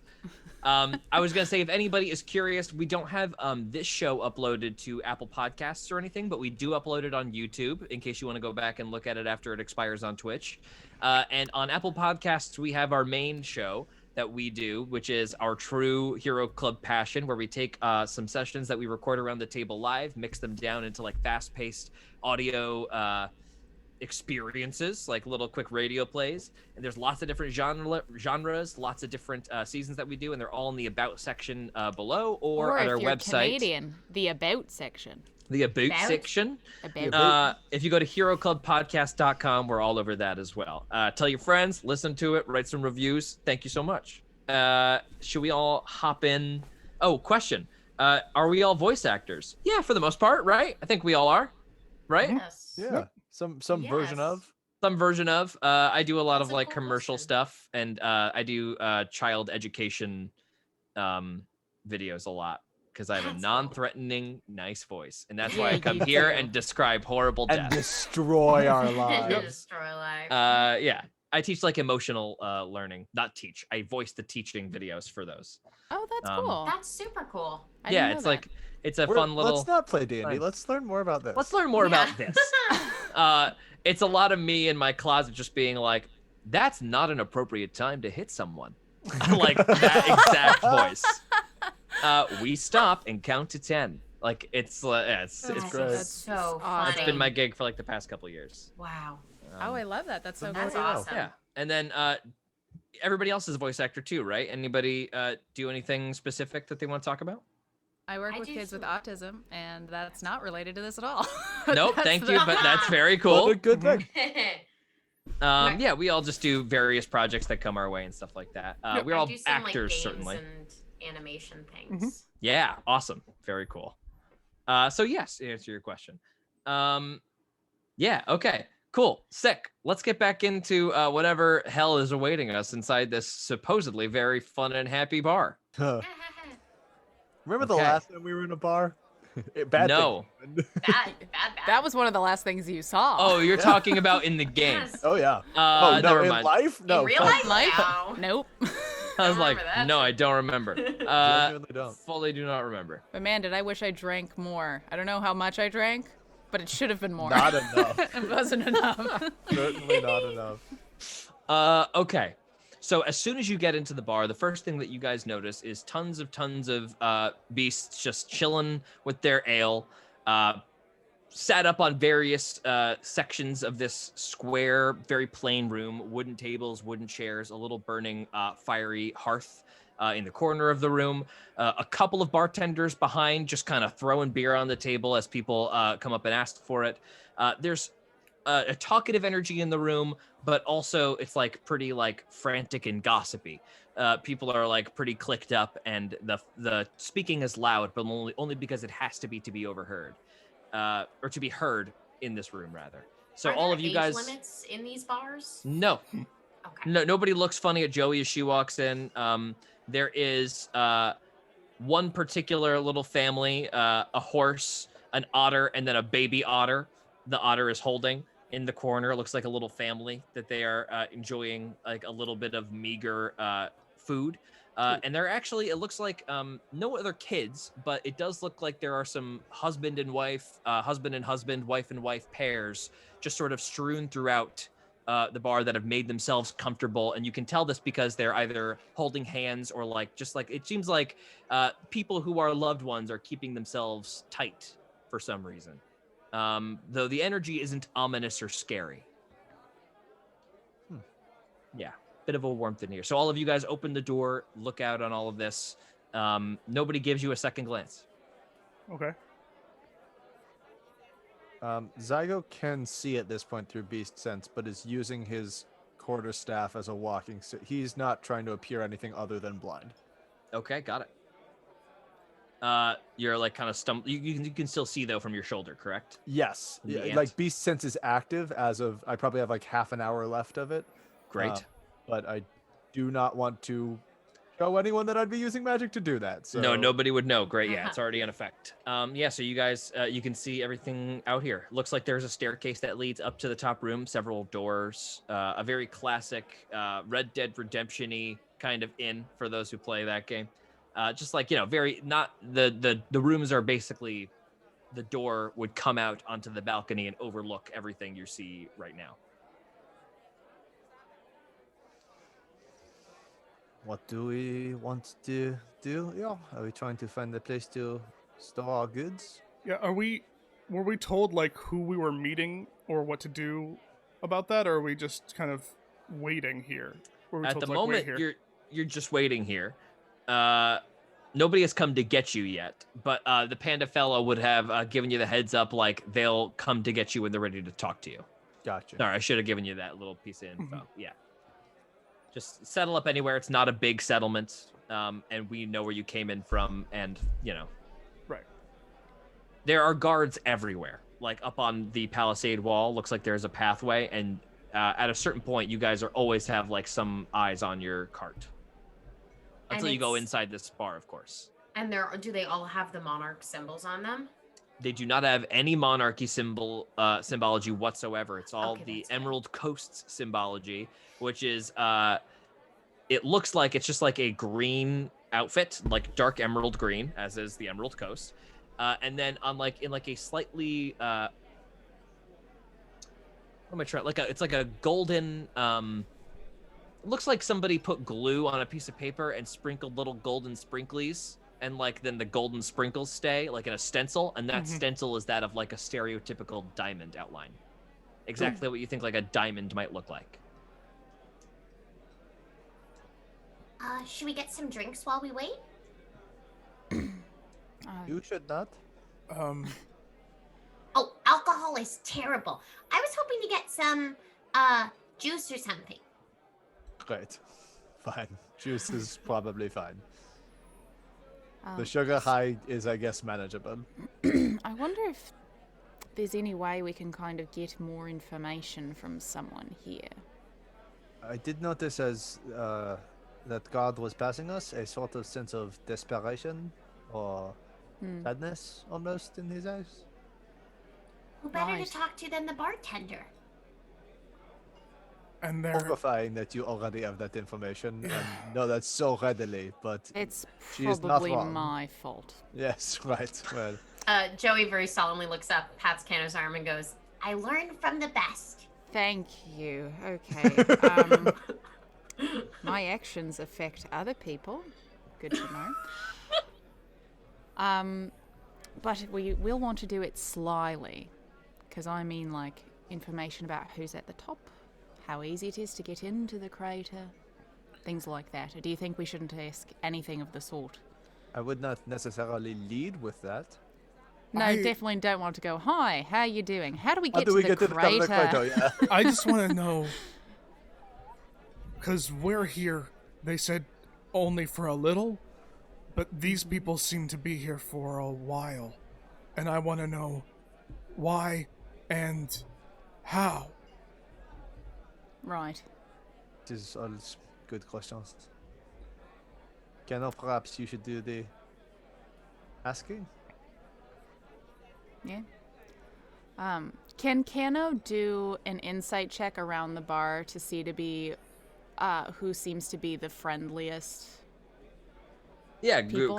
roll quick insight check. Okay. 13. Nobody outwardly friendly. The bartender is not busy, and it feels like he would be like the most natural person to go up and start speaking to out of nowhere. Okay. All right. If anyone wants to join, obviously. Nisbet, Zygo, you guys want anything to drink? Joey, should I ask about juice? Maybe they have something warm too, like a tea or a hot chocolate if that exists in this world. I love hot chocolate. Does that exist in this world? Sure. Yeah, why not? I love hot chocolate. Joey Cocoa runs beans for the should be. bar. Yeah. Oh, well, I don't know if... Okay. Oh, you Kana, two... would you mind escorting me there? Sure. Kano will link arms with Zygo and look at Nesbit as if to say, you coming? And so our cart is like outside at this point. We're just in here. Okay. Yeah, Nesbit just kind of is like sure and just is just keeping an eye out for threats. He's trying to see if there's anyone like stationed in here that doesn't look that looks like they're not just like a... Is there a cop in here? I'm rolling insight check. Where's the narc? Is there are you a Let's cop? play Insight the Narc. Go ahead. Insight check, you said? Did you say insight? Yeah, Insight. Okay. Who's the fucking narc? Who's the narc? 18. Okay, 18. You peer around the room. Nobody appears to be paying you much attention. The bartender has gotten a little suspicious of the group that is still standing sort of by the entrance. Right. And he is sort of like looking at you as if to be like, are you going to come in and order something? Or why are you standing in the entry? And that's all we got? Yeah. Okay. Are there windows in here? A couple of windows, yep. Like a table in front of a window, like a booth or something like that? Sure thing. Yeah, there's one. It's not quite free, but there is one guy who's sitting on a chair, not at the table, but adjacent to it. Zygo might ask Kano to escort him over to there, and then look out the window to keep eyes on the cart, even though it doesn't seem like he'd be looking out the window. Okay, yeah. As you guys approach, he sees that with the rag over your eyes that you are blind, and this fella actually gets up and sort of gives you your room, moves over to the group that he's speaking with, and politely like nods his head like, please take the table, scooches aside for you. Thank you. Kano will thank- nod at him. Thank you. Great. He's like a Chihuahua guy. He just gives you like a, yeah, no problem. No problem, pal. Happy to Zygo will sort of side his way into the table or the booth and absent-mindedly look around, but looking out the window. The ant is peering out the window. Ant is peering out the window. Whose eyes you are seeing through. Got it. Yeah, exactly. And Joey goes, thank you, and then follows Kano to the bar. The hippo behind the bar, as he is cleaning the glass. It's a very large glass. His whole hand is inside, and he's giving it like a real good once over with the rag. Is the rag clean or is it dirty? It's cleanish. He throws it over his shoulder, which probably answers your question to like the standards that you have, depending on how high you are, how high your standards are. And he politely just looks expectantly at you. What will we be drinking? I'll take your finest red, not really, just whatever's the well red wine, No, and then I actually have a great bramble right here. And he picks up a vase full of wine that has bramble on it, and he pours it in. It's a very dark purple, and he passes it to you. Thanks. And then what do you have? Non-alcoholic. chocolate? Yes. Do you have hot chocolate? He looks back. He says, "No chocolate. I could make one, but I don't have any beans. Sorry. I know this isn't It's Okay. ideal. It's fine. I do have juice." What kind of juice? And he goes to the back, and he's just unfermented wine, actually. So just brambleberry juice, unfortunately. Okay. Sounds delicious. He puts down in front of you. It's like a light pink. Thanks. You take a sip. Joey takes a sip. It's like unsweetened cranberry juice. Oh, Joey promptly spits it all over the bartender. that's so bitter. This is absolutely disgusting. Thank you Joey. very much. And put it back on The table. bartender rags the brambleberry juice off of his big nose. You see his ears kind of wiggle a little bit as they also wipe some of, flick some of the juice that's been sprayed onto his face off. All right. Great. Anything else? Joey, are you still there, or did you scamper off? Joey's still there. Okay. Looking indignant at the fact that anyone would serve her something like this. Sorry about that. We're not, when there's a kid, there's not a lot of options. So thank you for that. I do appreciate the effort. No problem. I try to make an effort just as well. Joey leans across the bar and goes, "Just for future reference, I don't think that's very good, and you probably shouldn't serve it. You're welcome." And then she jumps back off the bar. All right. She's very cocky. I don't know if you've noticed that. She has a lot of opinions, doesn't she? About It's my true. job. I know. How long have you been here? Oh, a couple of years now. Couple years at this sorry. place? Yeah, at this bar. Wow. Okay, so this isn't. I thought this was just a kind of quickly thrown up place, but no. It's Oh, been it here is. For a while. It is. Everything that you see besides this bar was quickly thrown up. Ah. This bar's been here for probably 50, 60 years. Haven't had more than 5 customers a week in a while, but as you can see, business is quite literally booming, and I really don't know what to do with myself. I'm thrilled at Well, the that's change great. of pace. Yeah, the Coast Guards gave me the contract, and I'm being compensated quite generously for serving all these folks here. So Wow. quite the That's turn of great. events in a positive direction. How long have they all been here? Must be 4 or 5 days. Wow. 6 days for when the miners showed up, and then some of their families apparently followed a couple days later. Apparently the coast lets them take their families on jobs that will take them far away from home for extended periods of time. Nice of them, I think. Yeah, that's So nice. nice. Definitely familial separation is not something you want to worry about on the job, so that's probably nice for those miners. Well, Did they say how long they were going to be here? I hope your business stays booming for as long as it can.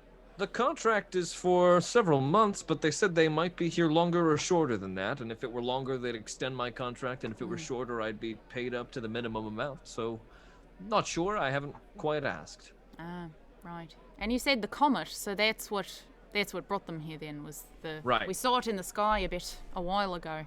Let me tell you, quite literally the scariest thing that has ever happened to me. Oh, can't even... Was everyone What okay? happened? We thought we were gonna get hit by it. It flew right over our heads. Right. Boom! Couldn't believe it. I still Did you can't see hear it? out of this ear. Do you see Wow. it Points crash? to his right ear. Well, we didn't see it crash, but we certainly felt it, and so did the roof. And you see that the roof is much newer than the rest of the wood in the building. Yeah. Ah, that's very scary. Did anyone go out to look at it before all this was here? Well, a couple who never came back, Really? unfortunately. you And friends frankly, with they've had quite a bit of difficulty from what I am hearing from the conversations around the table, so to speak. Really? You mean the and Kana will gesture. The big rock, right? They I guess they can't get near it. That's so bizarre. I wonder how. Have they said how or anything? That's fascinating. Just that it started making them sick. Oh, it's not good. A couple of people haven't come out of that mine. There's less happy places than this one where there are, quite frankly, some grievers that we don't really know what to do with. That's terrible. That's so sad. Quite sad. Oh, you're back. Hi. Did I you was come just for down another here. cup of brambleberry juice, miss? Oh, I was listening this whole time. I'm just so short you can't see me over the bar. And then she motions down to show that she's like propped herself up on a little stool. What a nice little spot for you, right in front of me, as I clean these glasses for the whole night. Great. You're welcome. Let's try, here. And he puts a water down in front of you. Anything else, or I'll just take, the 3 crowns for the wine? Sure. Is there, like... What in this world do you think... Kano wants to order something that she thinks Nesbit might enjoy, but she really is not quite sure. Take a guess. Describe a drink. So I've got a friend, I don't think he drinks. Uh-huh. I've never seen him drink, but Right. had kind of a rough couple of days, so I'd like to, something nice for him, but not like... How rough? Very? Or on a scale of, what are we talking here? Probably on a scale of 1 to 10, I'm gonna go with like a 7. He's very tough and can handle a lot. Pretty but, bad, huh? All right, here. And he goes to a little lower cabinet and he goes, this is 10 crowns. What is it? Well, and he takes up this little glass vial. By little, I mean it's like actually quite large, kind of like a decanter. And he puts it on the table. It's full of a bronze liquid, and he pours it into a glass. And as soon as it hits the second glass, it starts steaming. And he says, "Let's just say that's not hot." And he pushes it over to you. That might be a bit too intense, I think. Well, I did already pour it, and you could have said that while I was. But I said it was 10 Well, crowns. I asked what it was, and Well, you would you didn't like it? ask if I wanted. No. But you know what? I will buy it for you. All right. You put the 10 crowns down. Mm-hmm. He gives you a big cheers, and he throws it down. He looks like he has done this before, but he finds himself coughing and sputtering as he takes the shot, and a little bit of smoke comes out of his nostrils and his mouth. That's smooth. Ooh, all right. Ugh. Yeah, I don't think my friend would have liked that one, but Oh, that stuff's good. I'm glad you enjoyed it. You know what? I'll take 1 bramble juice. Sure. And he pours you the bramble juice, the light pink liquid, sets it down in front of you. Joey looks at Kano like, what? And I will get a nice mild mead. And he throws a beer down for you. And he takes the 15 crowns that all that costs and pockets it. You can delete 15 crowns from your inventory. Okay. And he goes back to his work. Okay. Thank you very much. I'll see you later. Mm-hmm. And Kano will ferry the drinks over, putting the mead and the bramble juice down in front of Nesbit and Zygo and say, this one's alcoholic, this one's not sure what you guys would like, but there you have it. Don't drink the not one. It's terrible. But also, alcohol is very dangerous. I know from experience, so everyone be careful what you choose. Thank you, 10-year-old Joey. Alcohol, Zygo, as we've established, that is the, what happens when you drink the juice of berries that have been out for too long, yes? Right. Yes. The one that makes me, silly? Yes. Okay. I thought the bramble juice might be better for you, Nesbit. But I don't know if I pegged that right. We're still getting to know each other. I must stay alert on the day to come. Silly fun time juice shall be for a celebration time. One where I do not have to hunt in the morning. But your good-natured gesture is always appreciated, Kano. No problem. These are the berries of what? And Nesbit goes for the drink. Bramble? Brambleberries. Have I ever had brambleberries? This might be right up your alley. Roll a nature check. Yeah. Let's roll some checks for this meaningless thing. Yeah, this means this thing. 8. Nope. Okay. Bramble.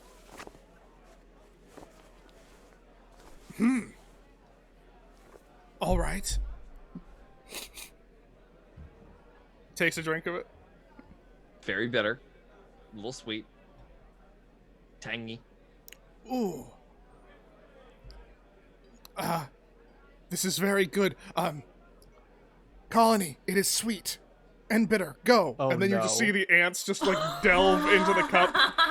And Oh, There's a Like- weasel at the table next to you, and he watches that happen, and you just hear him under his breath go, "Oh my god! And also, just so we're clear, Oh my hog!" when he drank, Nesbit's little tongue just went like.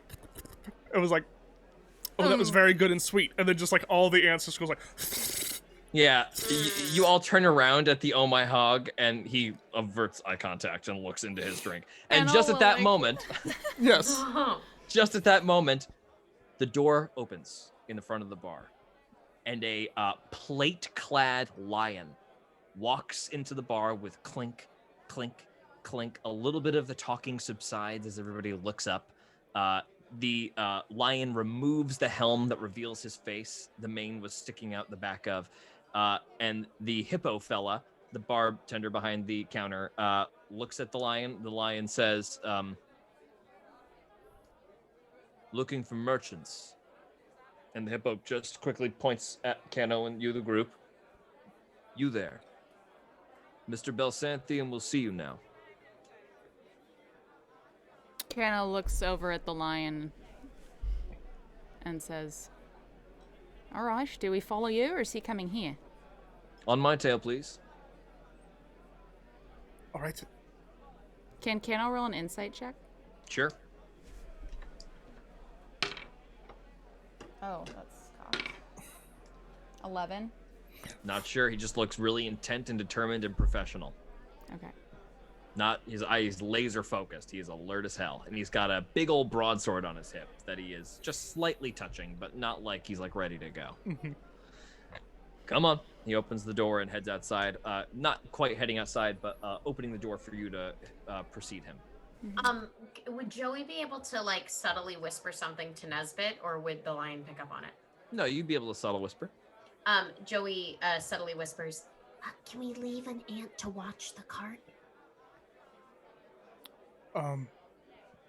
You'll be taking your cart with you, Yeah. "Oh, great. probably. Yeah. Never mind. Also, they wouldn't be able to do much. But they could alert us. One ant broken. Ants as one. Unbroken. And you guys end up outside, gathering into the cart as the lion gets up on what looks like a very muscular ant with big, thick mandibles. He gets up over it. It shudders under his weight and then picks itself back up. "Follow me." And he starts trotting off down the path at a very slow walk as you guys all clamber into your cart and start the stag beetles backing up a little bit and then following him in turn. You guys are heading uphill now as he takes you with him. Up the winding path a little bit. There's one particular corner that is a little bit tricky, and the rain is starting to make things a little slick. So, Nesbit, make a quick vehicle check for me. Vehicle check. What Land do I vehicle do? check. You will roll with your dexterity. Okay. If you don't have proficiency, don't add your proficiency, but you do have those gloves, which you may add, I think, +2 for. Okay.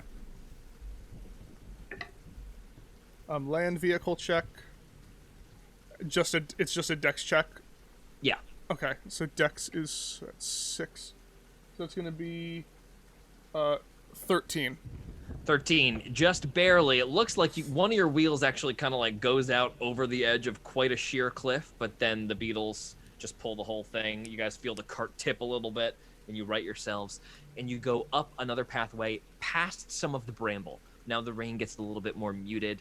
The bramble's twisting all around you. Some of these houses up here look a little bit more grand, a little bit nicer, as well as having a little bit of modest fencing around them. And there's one in particular with a lantern hanging outside, glowing in the darkness, that the lion dismounts off the ant, tying it up to a little post, gestures for you to come inside, gets up, not into the door, but at the door. He is under a little bit of an awning, and he gathers you all in. Bring your wares with you. Kano will pick up the leather package. Or, yeah, leather package. Finally, yeah, go ahead. Do we want anyone to watch the cart? I can hang back. And also stay.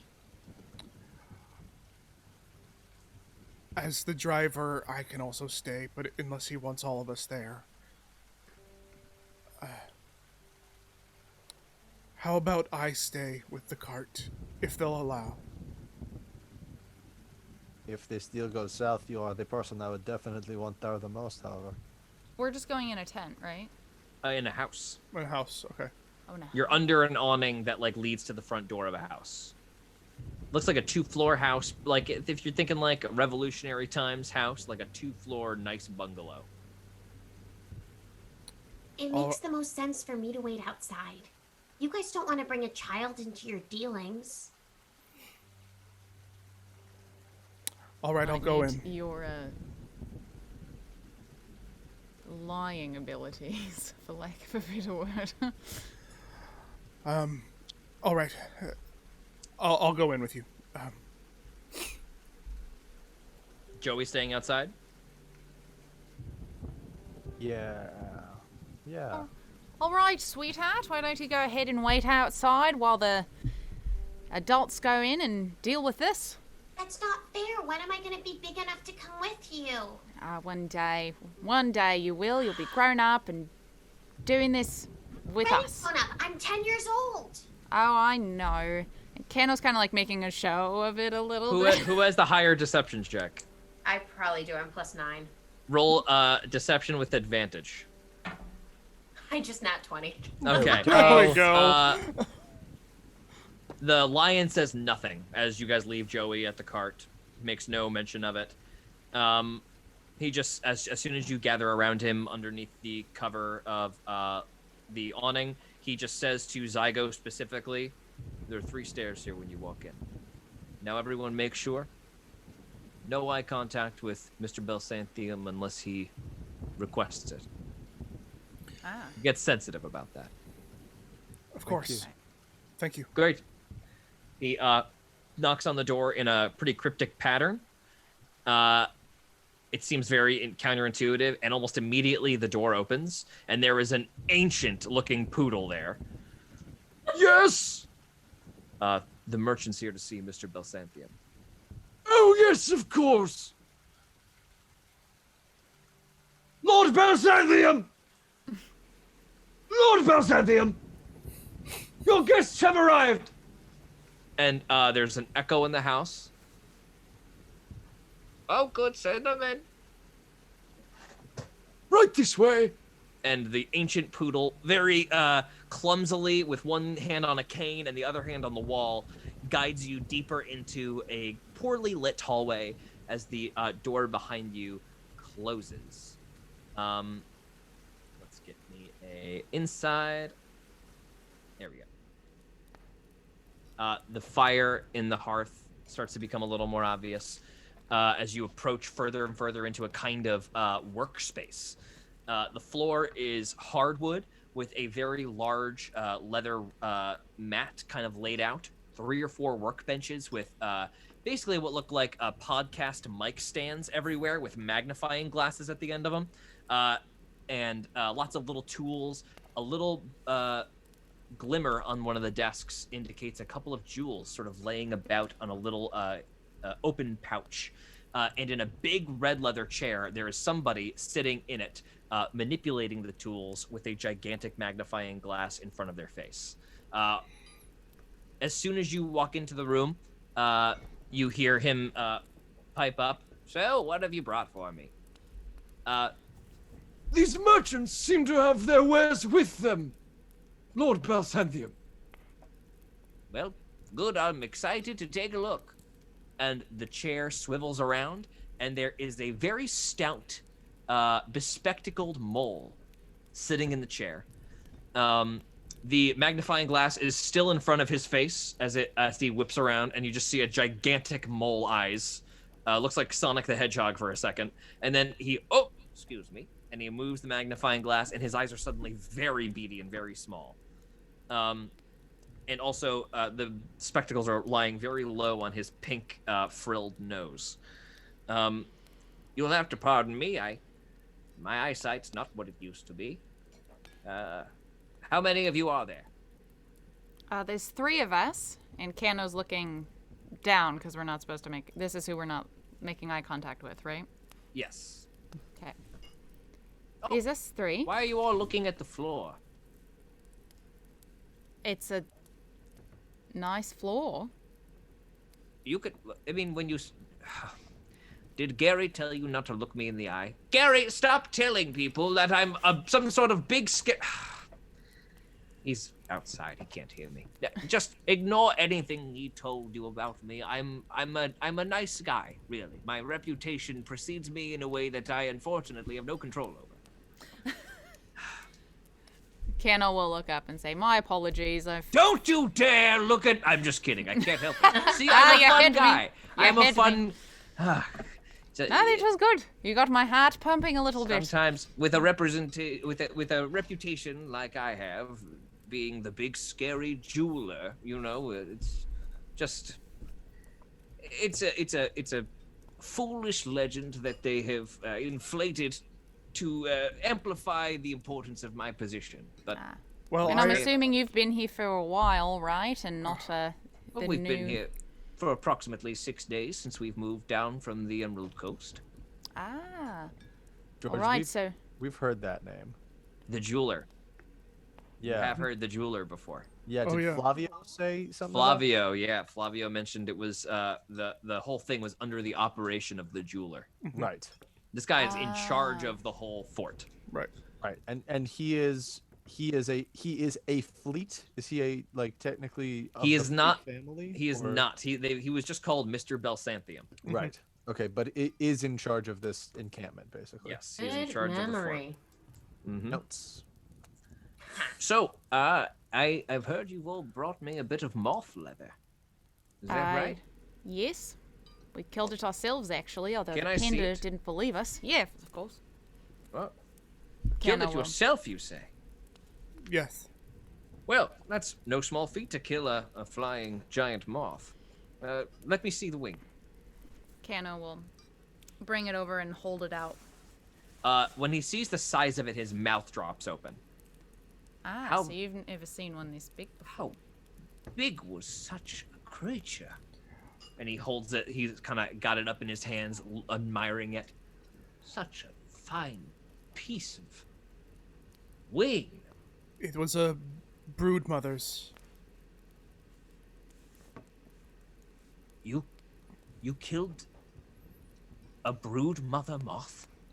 Which is why, if the panda out front knew anything about what we actually had, they would understand that you did not simply find a wing on the ground my of a brood mother. goodness.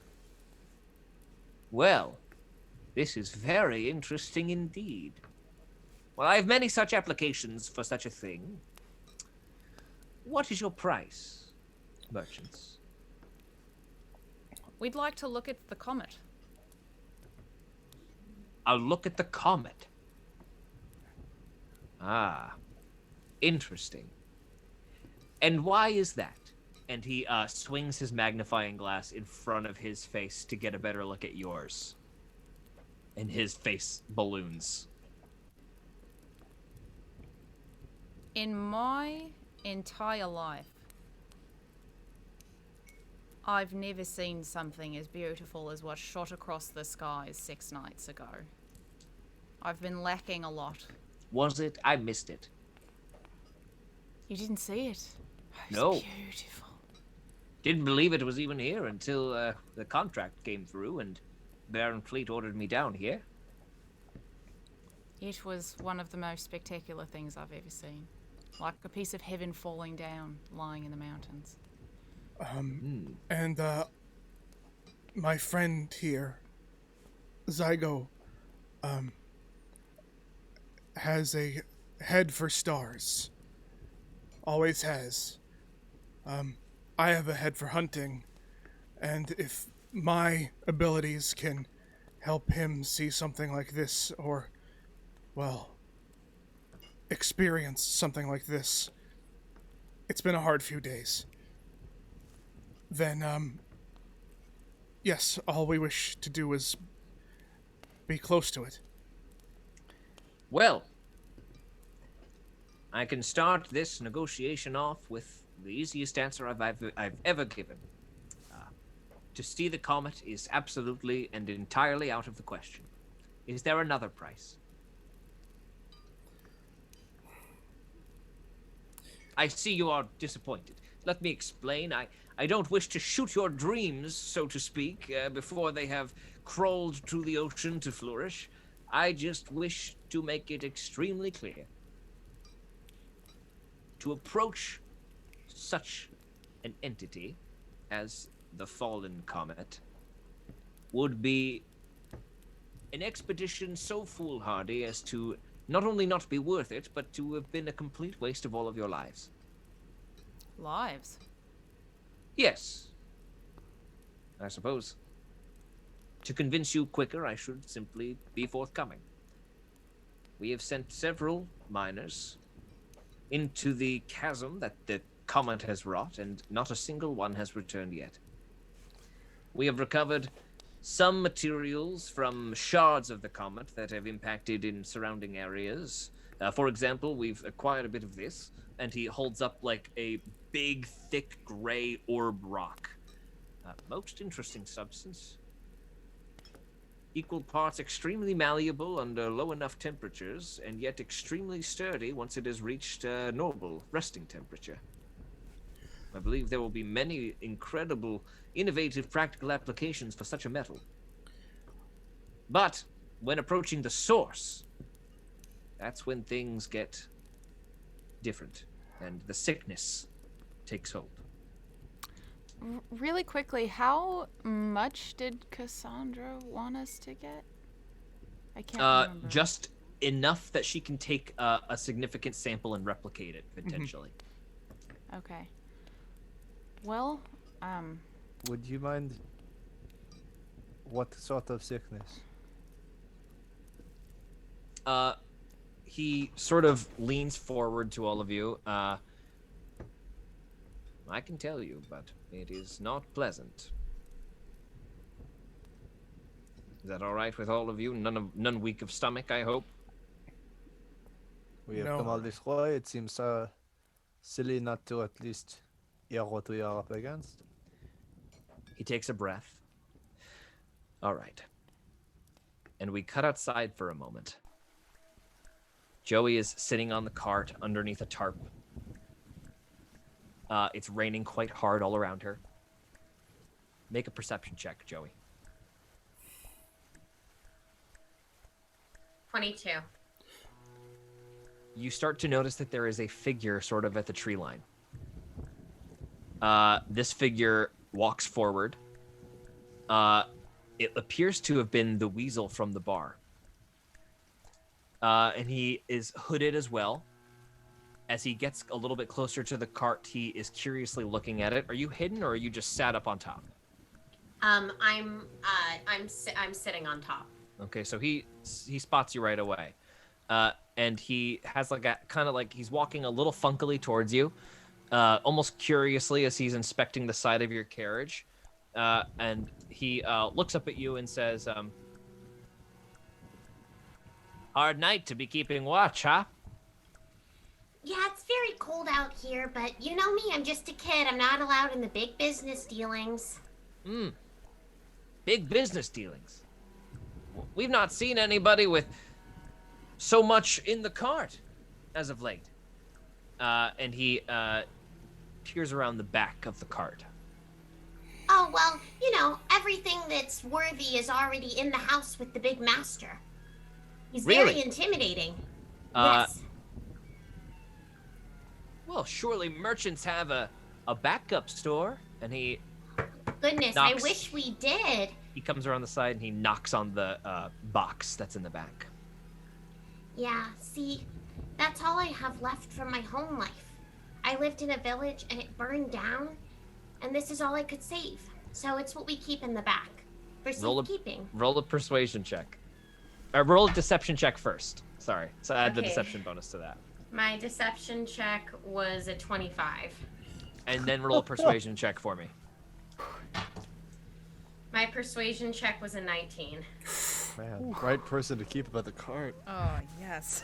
I still feel like I'm gonna fall. For a moment, the weasel looks really hard at you, and then looks back at the cart.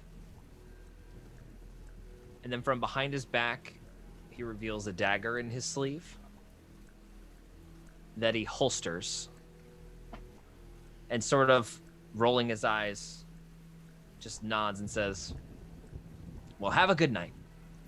You too. Stay dry. And he walks back off into the tree line, muttering. And as soon as he does, Joey, Just saved your life, guy.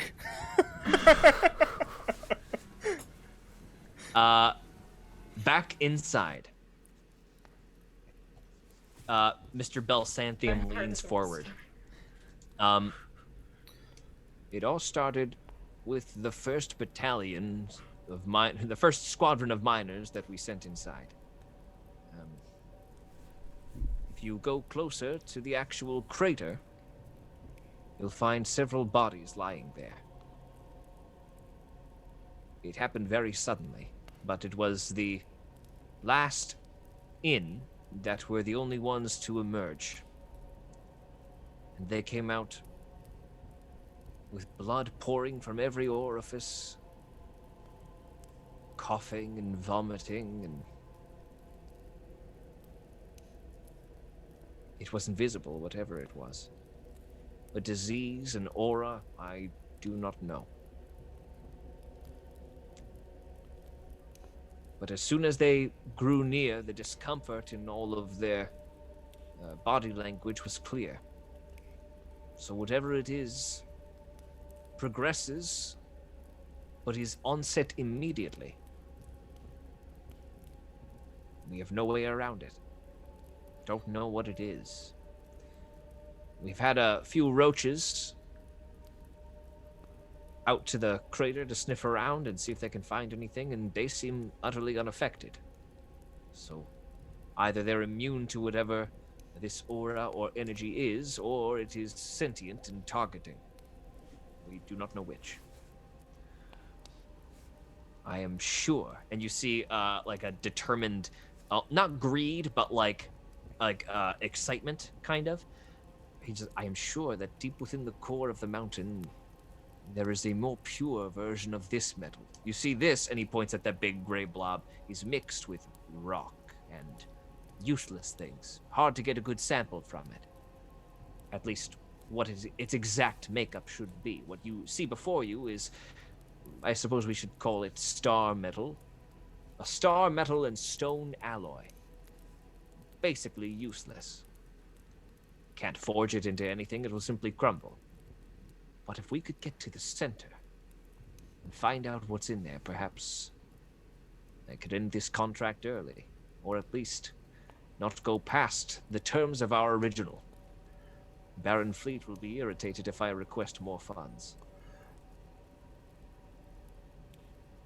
George, can I make like either an Arcana check or a medicine check or something? Like, do I like to try and recognize these symptoms? See if I could like pin down what might be.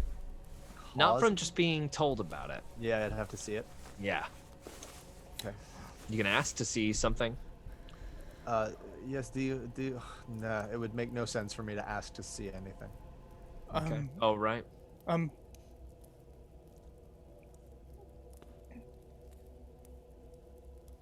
Zygo, I hope this is okay. This may be overstepping. Understand, I'm not well versed with other people. I think that, at least for me, everything that you have said, while horrifying, is still part of the negotiation. As I said, my friend here is well versed with the stars. For just a moment, do you mind if he maybe holds... he lost his sight on the journey. Or touches the piece that you have found? The mole considers that for a moment, shrugs his shoulders, plops himself out of the chair, scuttles over to the orb, picks it up, looks at it lovingly for a second, and then scuttles over to Zygo. Here you are, young man. And he plops it in your lap. Tell me what you think of that. I mean, what do I think of this as I sort of touch it and run my hands Roll over an Arcana check. Oh, shoot. Rolled off the table. Ooh. 24. Zygo, you feel in your hands immediately, there's a hot pulsing energy to whatever this is. It's not dangerous as you're holding it, but you can feel the aura that's radiating off of it is like waves of poison. It's too weak in its current form to do anything to you right now. But what this basically is, from an out of character thing, even though we wouldn't know what this is, it is basically radiation. Gotcha. Who has the ring? The one person not in the room. Yes, Yeah. super helpful. All right, Zygo will sort of hold it back out away from him, hoping someone will take it. He takes it back right away. This, even just holding it, I felt the power that it possesses. It is incredible. Well, it does come from a world we know nothing of, or a place that we will never see. So you see why it would be foolish to bring you to the crater's chasm. You have no Yes. interest in exploring. I could hear in the sound of your voice the same sort of joy that I get from such explorations into that which we do not know. I The desire to. would love to find out what is inside, of course, but to do so leads only to death. So what use would there be? I appreciate that. I'll be honest, I had not heard much of your reputation, but it is kind of you to care so much for a stranger's health and well-being. Maybe I'm and Nesbit looks at Kano. Maybe I'm speaking out of turn. Tell me if I am. But we are willing to continue our deal in spite of knowing what we know now as volunteers. He sits back in his chair and he looks shocked and kind of not shakes his head. You will give me that wing in exchange for passage up to the crater, You already knowing full well that you will die as soon as you enter within its proximity. you already know how dangerous the moth that we slain was and how foolish it was to go against it. Huh. I suppose you're right. Well, if you find yourself surprisingly capable, perhaps you will find a solution I have overlooked, though it is unlikely. Again, Very well. I do not speak for everyone. No, and, no. And as this is happening, Nesbit is just like, is that okay? I don't know. I can't. Kano will pat him on the back lightly so as not to disturb the colony. And say, no, it's good. Well, I won't seek to understand the logic of strangers. Consider it done. And he takes the leather from you. Pippington? Pippington, come back! Coming, sir! I'm Very afraid, slowly the also, poodle collects the wing. Yeah. while your manservant is here, we only are permitted access to your humble dwelling for 4 hours. Perhaps it would take longer to Oh, no, not a problem. I will waive your time limit. It is much appreciated, thank you. One Thank quick you. question, because I do wish to know who is staying here. What are your names? I'm Kano. Kano. My name is Zygo, Zygo, you have a surname, I take it? Coiltail. Coiltail, thank you. And you, Anteater, your name? Nesbit Bisbee. Nesbit, Bisbee, Zygo, Coiltail, and Cano. Very good. Shall we embark now or in the morning? Perhaps in the morning, if it is all the same to you. It is. How long do you think you will be staying here? I suppose until this job is done, it seems rather important to you that you, Shall I just make it pending? It would be great. Especially if we're dead. There Good- a good bit one. of humor from the serious one. I like that. Pippington! Yes, sir! Extend our guest's time limit until I, Curtis Belsantium, deem it fit to expel them. Of course, sir. Making the arrangements now. Good.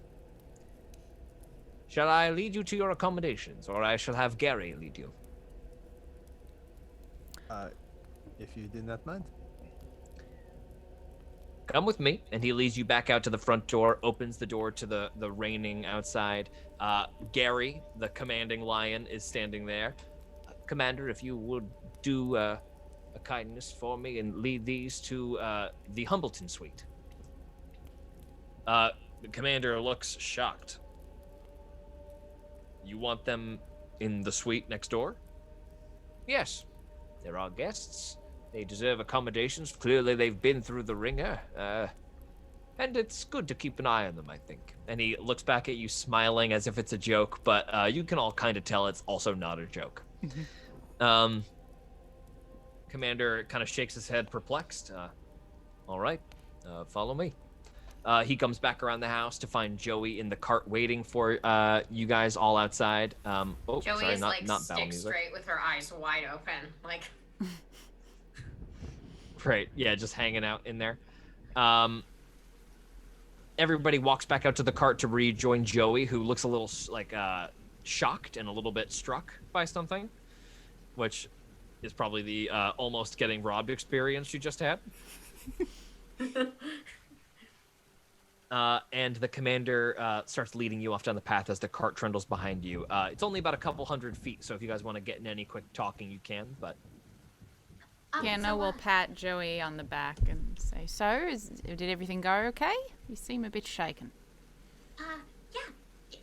Yeah, everything went okay. Somebody tried to maybe rob us with a knife, What? but it's okay. Don't worry about it. He left us alone. Who was he?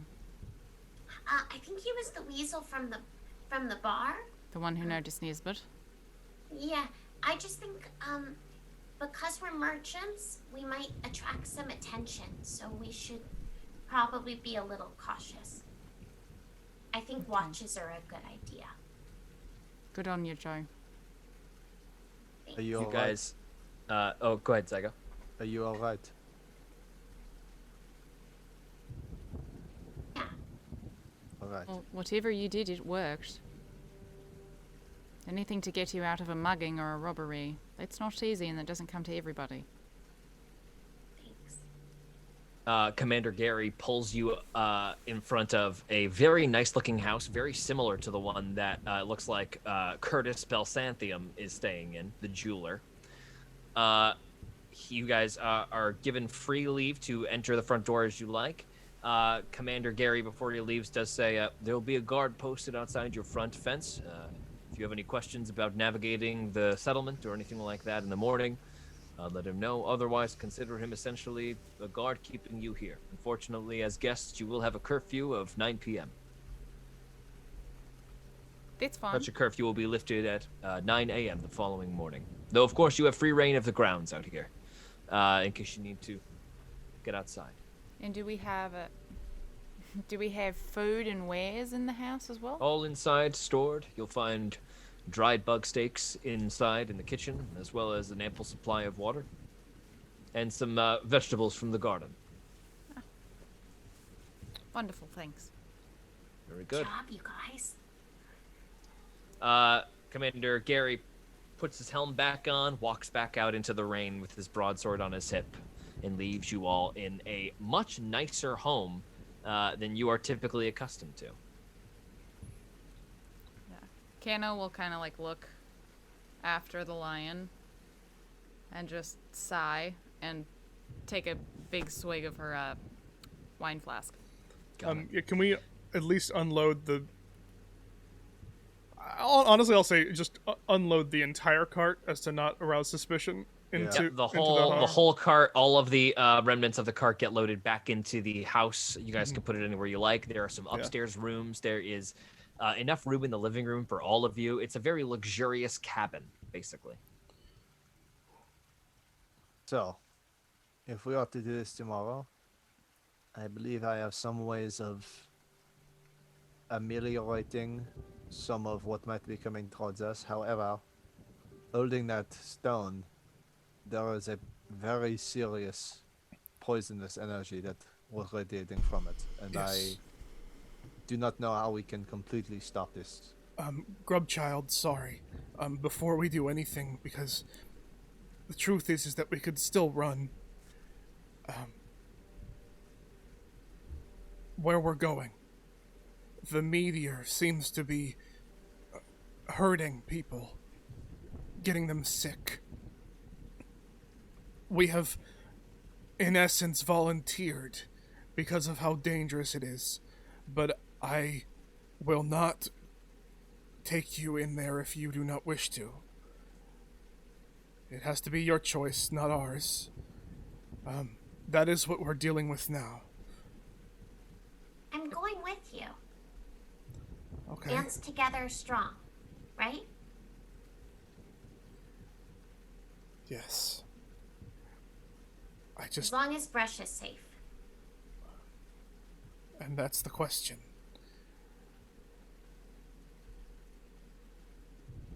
Do we take this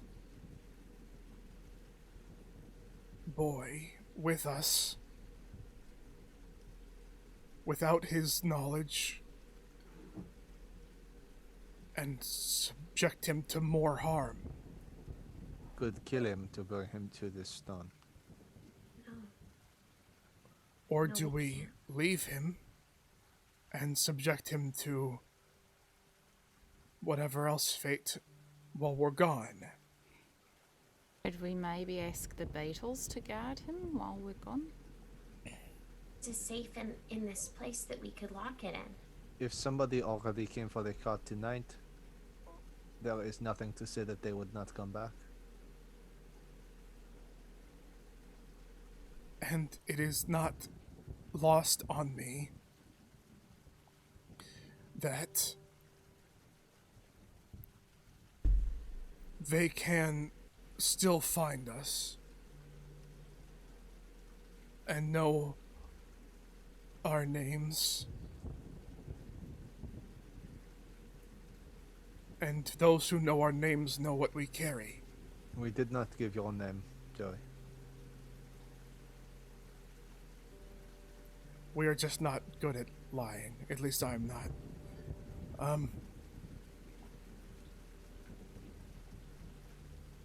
You think Brush isn't safe here? I don't think any of us are safe here. Except Zygo. Oddly enough. But that's just me. Part of me believes that he will walk forward through this, and that the meteorite will... Forgive me, my musings, but I believe that this thing is making those sick who should not be there. You have an ability to help with poison, but I don't know how far it'll take us. It seems like everyone who's died hasn't gotten up to it. Joey So just takes... to make it clear, what was happening is that some of them disappeared inside the crater, and the only people who came back out were the last ones in, who were close enough to the entrance as they saw their compatriots start to fall that they made it out of the crater, but didn't make it past much further than outside. Gotcha. Joey takes off her green ring, and she holds it out, and she goes, "Maybe this can help one of you." Daigo, she's holding out the ring I think my vision is gone at this point. As she takes the ring off, a little green fleck of energy kind of runs the course of the ring and fades as it enters her palm and off of her finger. Zygo, I think it'd be a good idea for you to have it, or to at least use it for. I have known since I saw the comet go across the sky that it is my destiny to go and retrieve it, or at least to see what it is. But if it is causing this sort of harm to people, I cannot, in good faith or conscience, ask any of you to come with me. I'll go as far as I can. The box lies in the corner of the room as one particular large rumble of thunder kind of shocks you all, and all of your eyes just sort of fall on the box that's sitting in the corner. The silence of the rain pattering down on all the wood in the roof above you kind of make that pensive moment of what are you going to do about this box a little bit more crucial. I can stay here with it. We could wake him up. I was going to say I cannot believe that I'm suggesting this, but perhaps now the safest thing for him is to make his own decisions. Someone as stealthy as he is, I presume, might He have also luck. has magic. That too. But he might be able to protect himself better were he not asleep in a box. That is probably this is what true. I've been saying since the beginning. Well, we haven't had a good... We get... Joe, you know, come on. We're talking Just about it say now. It Yeah, I would know. have been more dangerous for him to be awake and loose on the road, but now that we are settled, perhaps it is better for us to at least give him the option. This might be the best possible place for him to blend in with others. Children are often not as questioned. I think it might be time.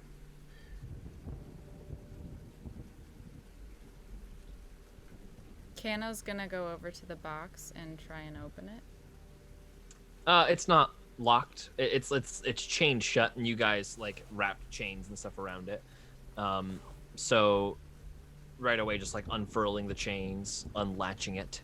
The box is open but yet closed. It's like, the latches are open, but the lid is still shut. She'll open it up and pull the blanket back. And you see the little fox boy's face completely frozen still. It looks like he's almost a little bit grayed out. Feeling over him, you feel that pulsing, feigned death poison pulsing through his veins. It's been basically keeping him in this stasis for like at least a week, as long as he's been with you. Hasn't required any food or water or anything like that. Still in the same condition as when you first laid eyes on him when Joey opened it in the middle of the night. Kano,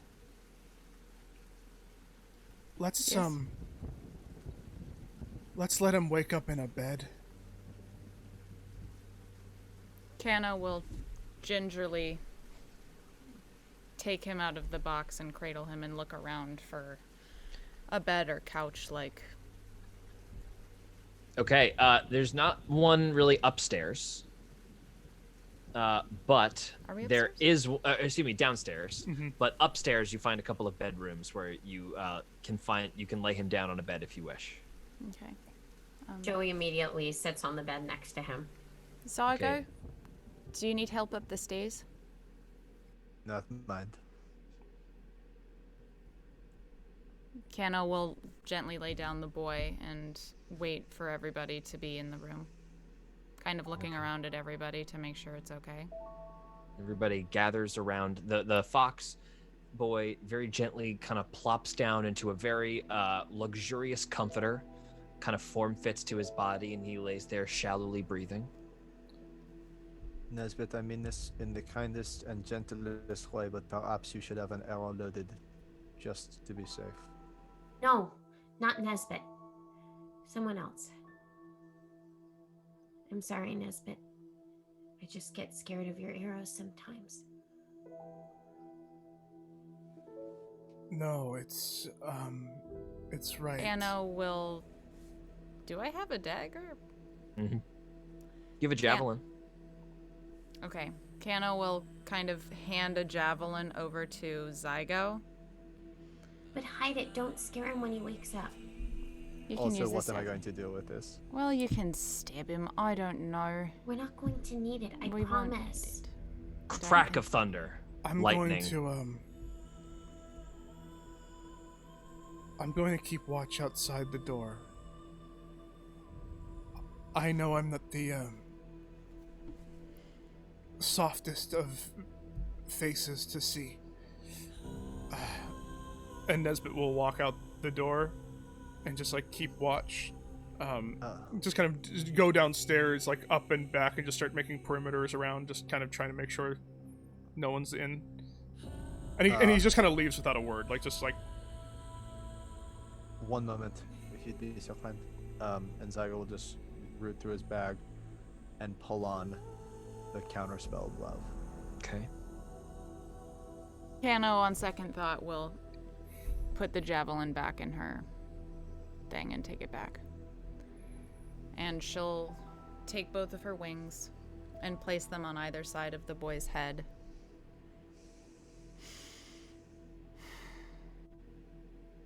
And she will lay on hands 5 hit points to neutralize a poison. I don't know if that works for...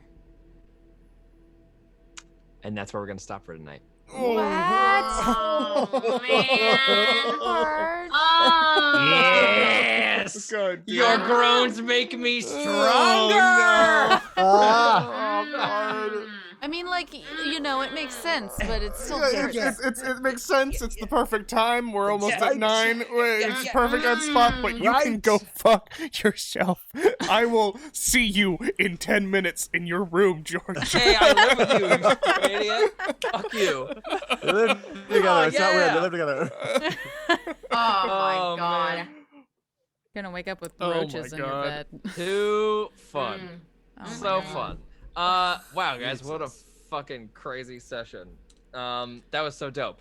What a cool fucking scene, guys. That was really great. Hey, everybody who's still in the chat, thanks for hanging out with us for all 3 Yes, hours. We thank appreciate you, Yeah. troopers. Honk, honk, honk. What's up, Jeremy? What's up, Stoic? Oh, Kimmy's. Myanmar, You guys are what up? heroes. Thanks for hanging in there. What's up, Allie?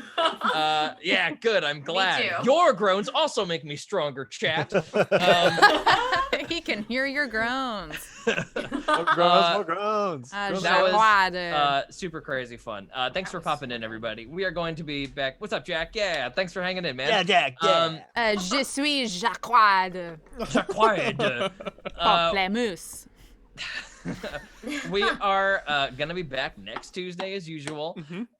We are really amped for you guys to see where this crazy story is leading us. Me too. No Jesus. end in sight As yet. are we all. Gosh, yeah. But Shout out yeah, to it's Uga just Jeremy's mom. been- Uga Jeremy. We found out last week that it's UGA Jeremy. Yeah. I remember. Holy I know. cows! Thank you for staying in there. You guys are all Stoic. the best. Yeah. Shout out to all the moms, not just Uga Jeremy. Yeah, everyone's mom. All the moms. Yeah, it's gonna be a big old blast next week. We are going to be missing Jackie next week, so we will have a little interesting thing at the beginning of next. Joey's gonna pass out as soon as Brush wakes up. Oh my god. Well, I don't want to give it away, but Of course it's gonna not. be No. yeah, it's gonna be yeah, something's gonna happen. You're Don't gonna worry. get taken by a cheetah, Jackie. That's all it takes. You say, "Hey, George, I can't make next week." He's like, "Perfect." you And then die. I steal you away with a cheetah. You get yeah. chloroform. Oh, they're gonna home alone this house?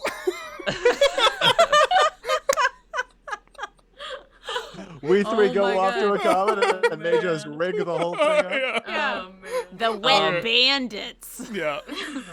Yeah, it's gonna be kooky bananas. So we are back next Tuesday, 6 to 9 p.m. PST as usual. Tomorrow, come by and hang out at, I think I'm doing it at 5. Is Okay. that right? Dylan, did we decide? Because we're trying to, watch our internet, right? Yeah. I think 5. that it So will full breakdown if we do it at the same time. That's right. Yeah. So 5 p.m. PST tomorrow. I'll be doing a little talk back one-off with just we're gonna all hang out, ask me any questions about the seasons or about Hero Club that you have, and we'll make a little dungeon together. Haven't decided quite what we're gonna do, but I think maybe I haven't decided, but we will come up with it maybe in chat, and I'll have a backup idea just in case. But it'll be a lot of fun. That'll be again Wednesday tomorrow, 5 to 6 p.m. Come by, say hello. In the meantime, go to our About section, check out Hero Club, our podcast. We're super, super proud of it, guys. If it's tons of different genres, all real live D&D sessions that we play around the table and mix down with tons and tons of editing time put into it. And it's just it's our big thing, and we're really psyched about it. We're going to be doing something big with it soon. So we want everybody to hear it before it was cool. Yeah. Anybody Here else there have be anything fun to plug?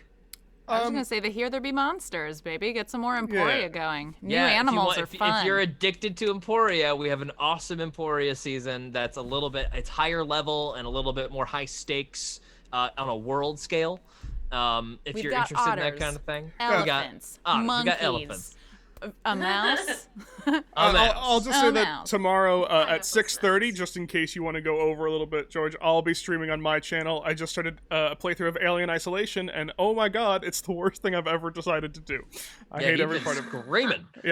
From that room. I stopped in to watch it. It's a terrifying game. If we're all still on at that time, we'll raid Dylan's channel and hop in and say hello. Hell yeah. I have one. On Gabe. Saturday, I'm playing in a one-shot campaign over on Stella Luna's channel. Stella Luna, who was Stella here Luna. last week.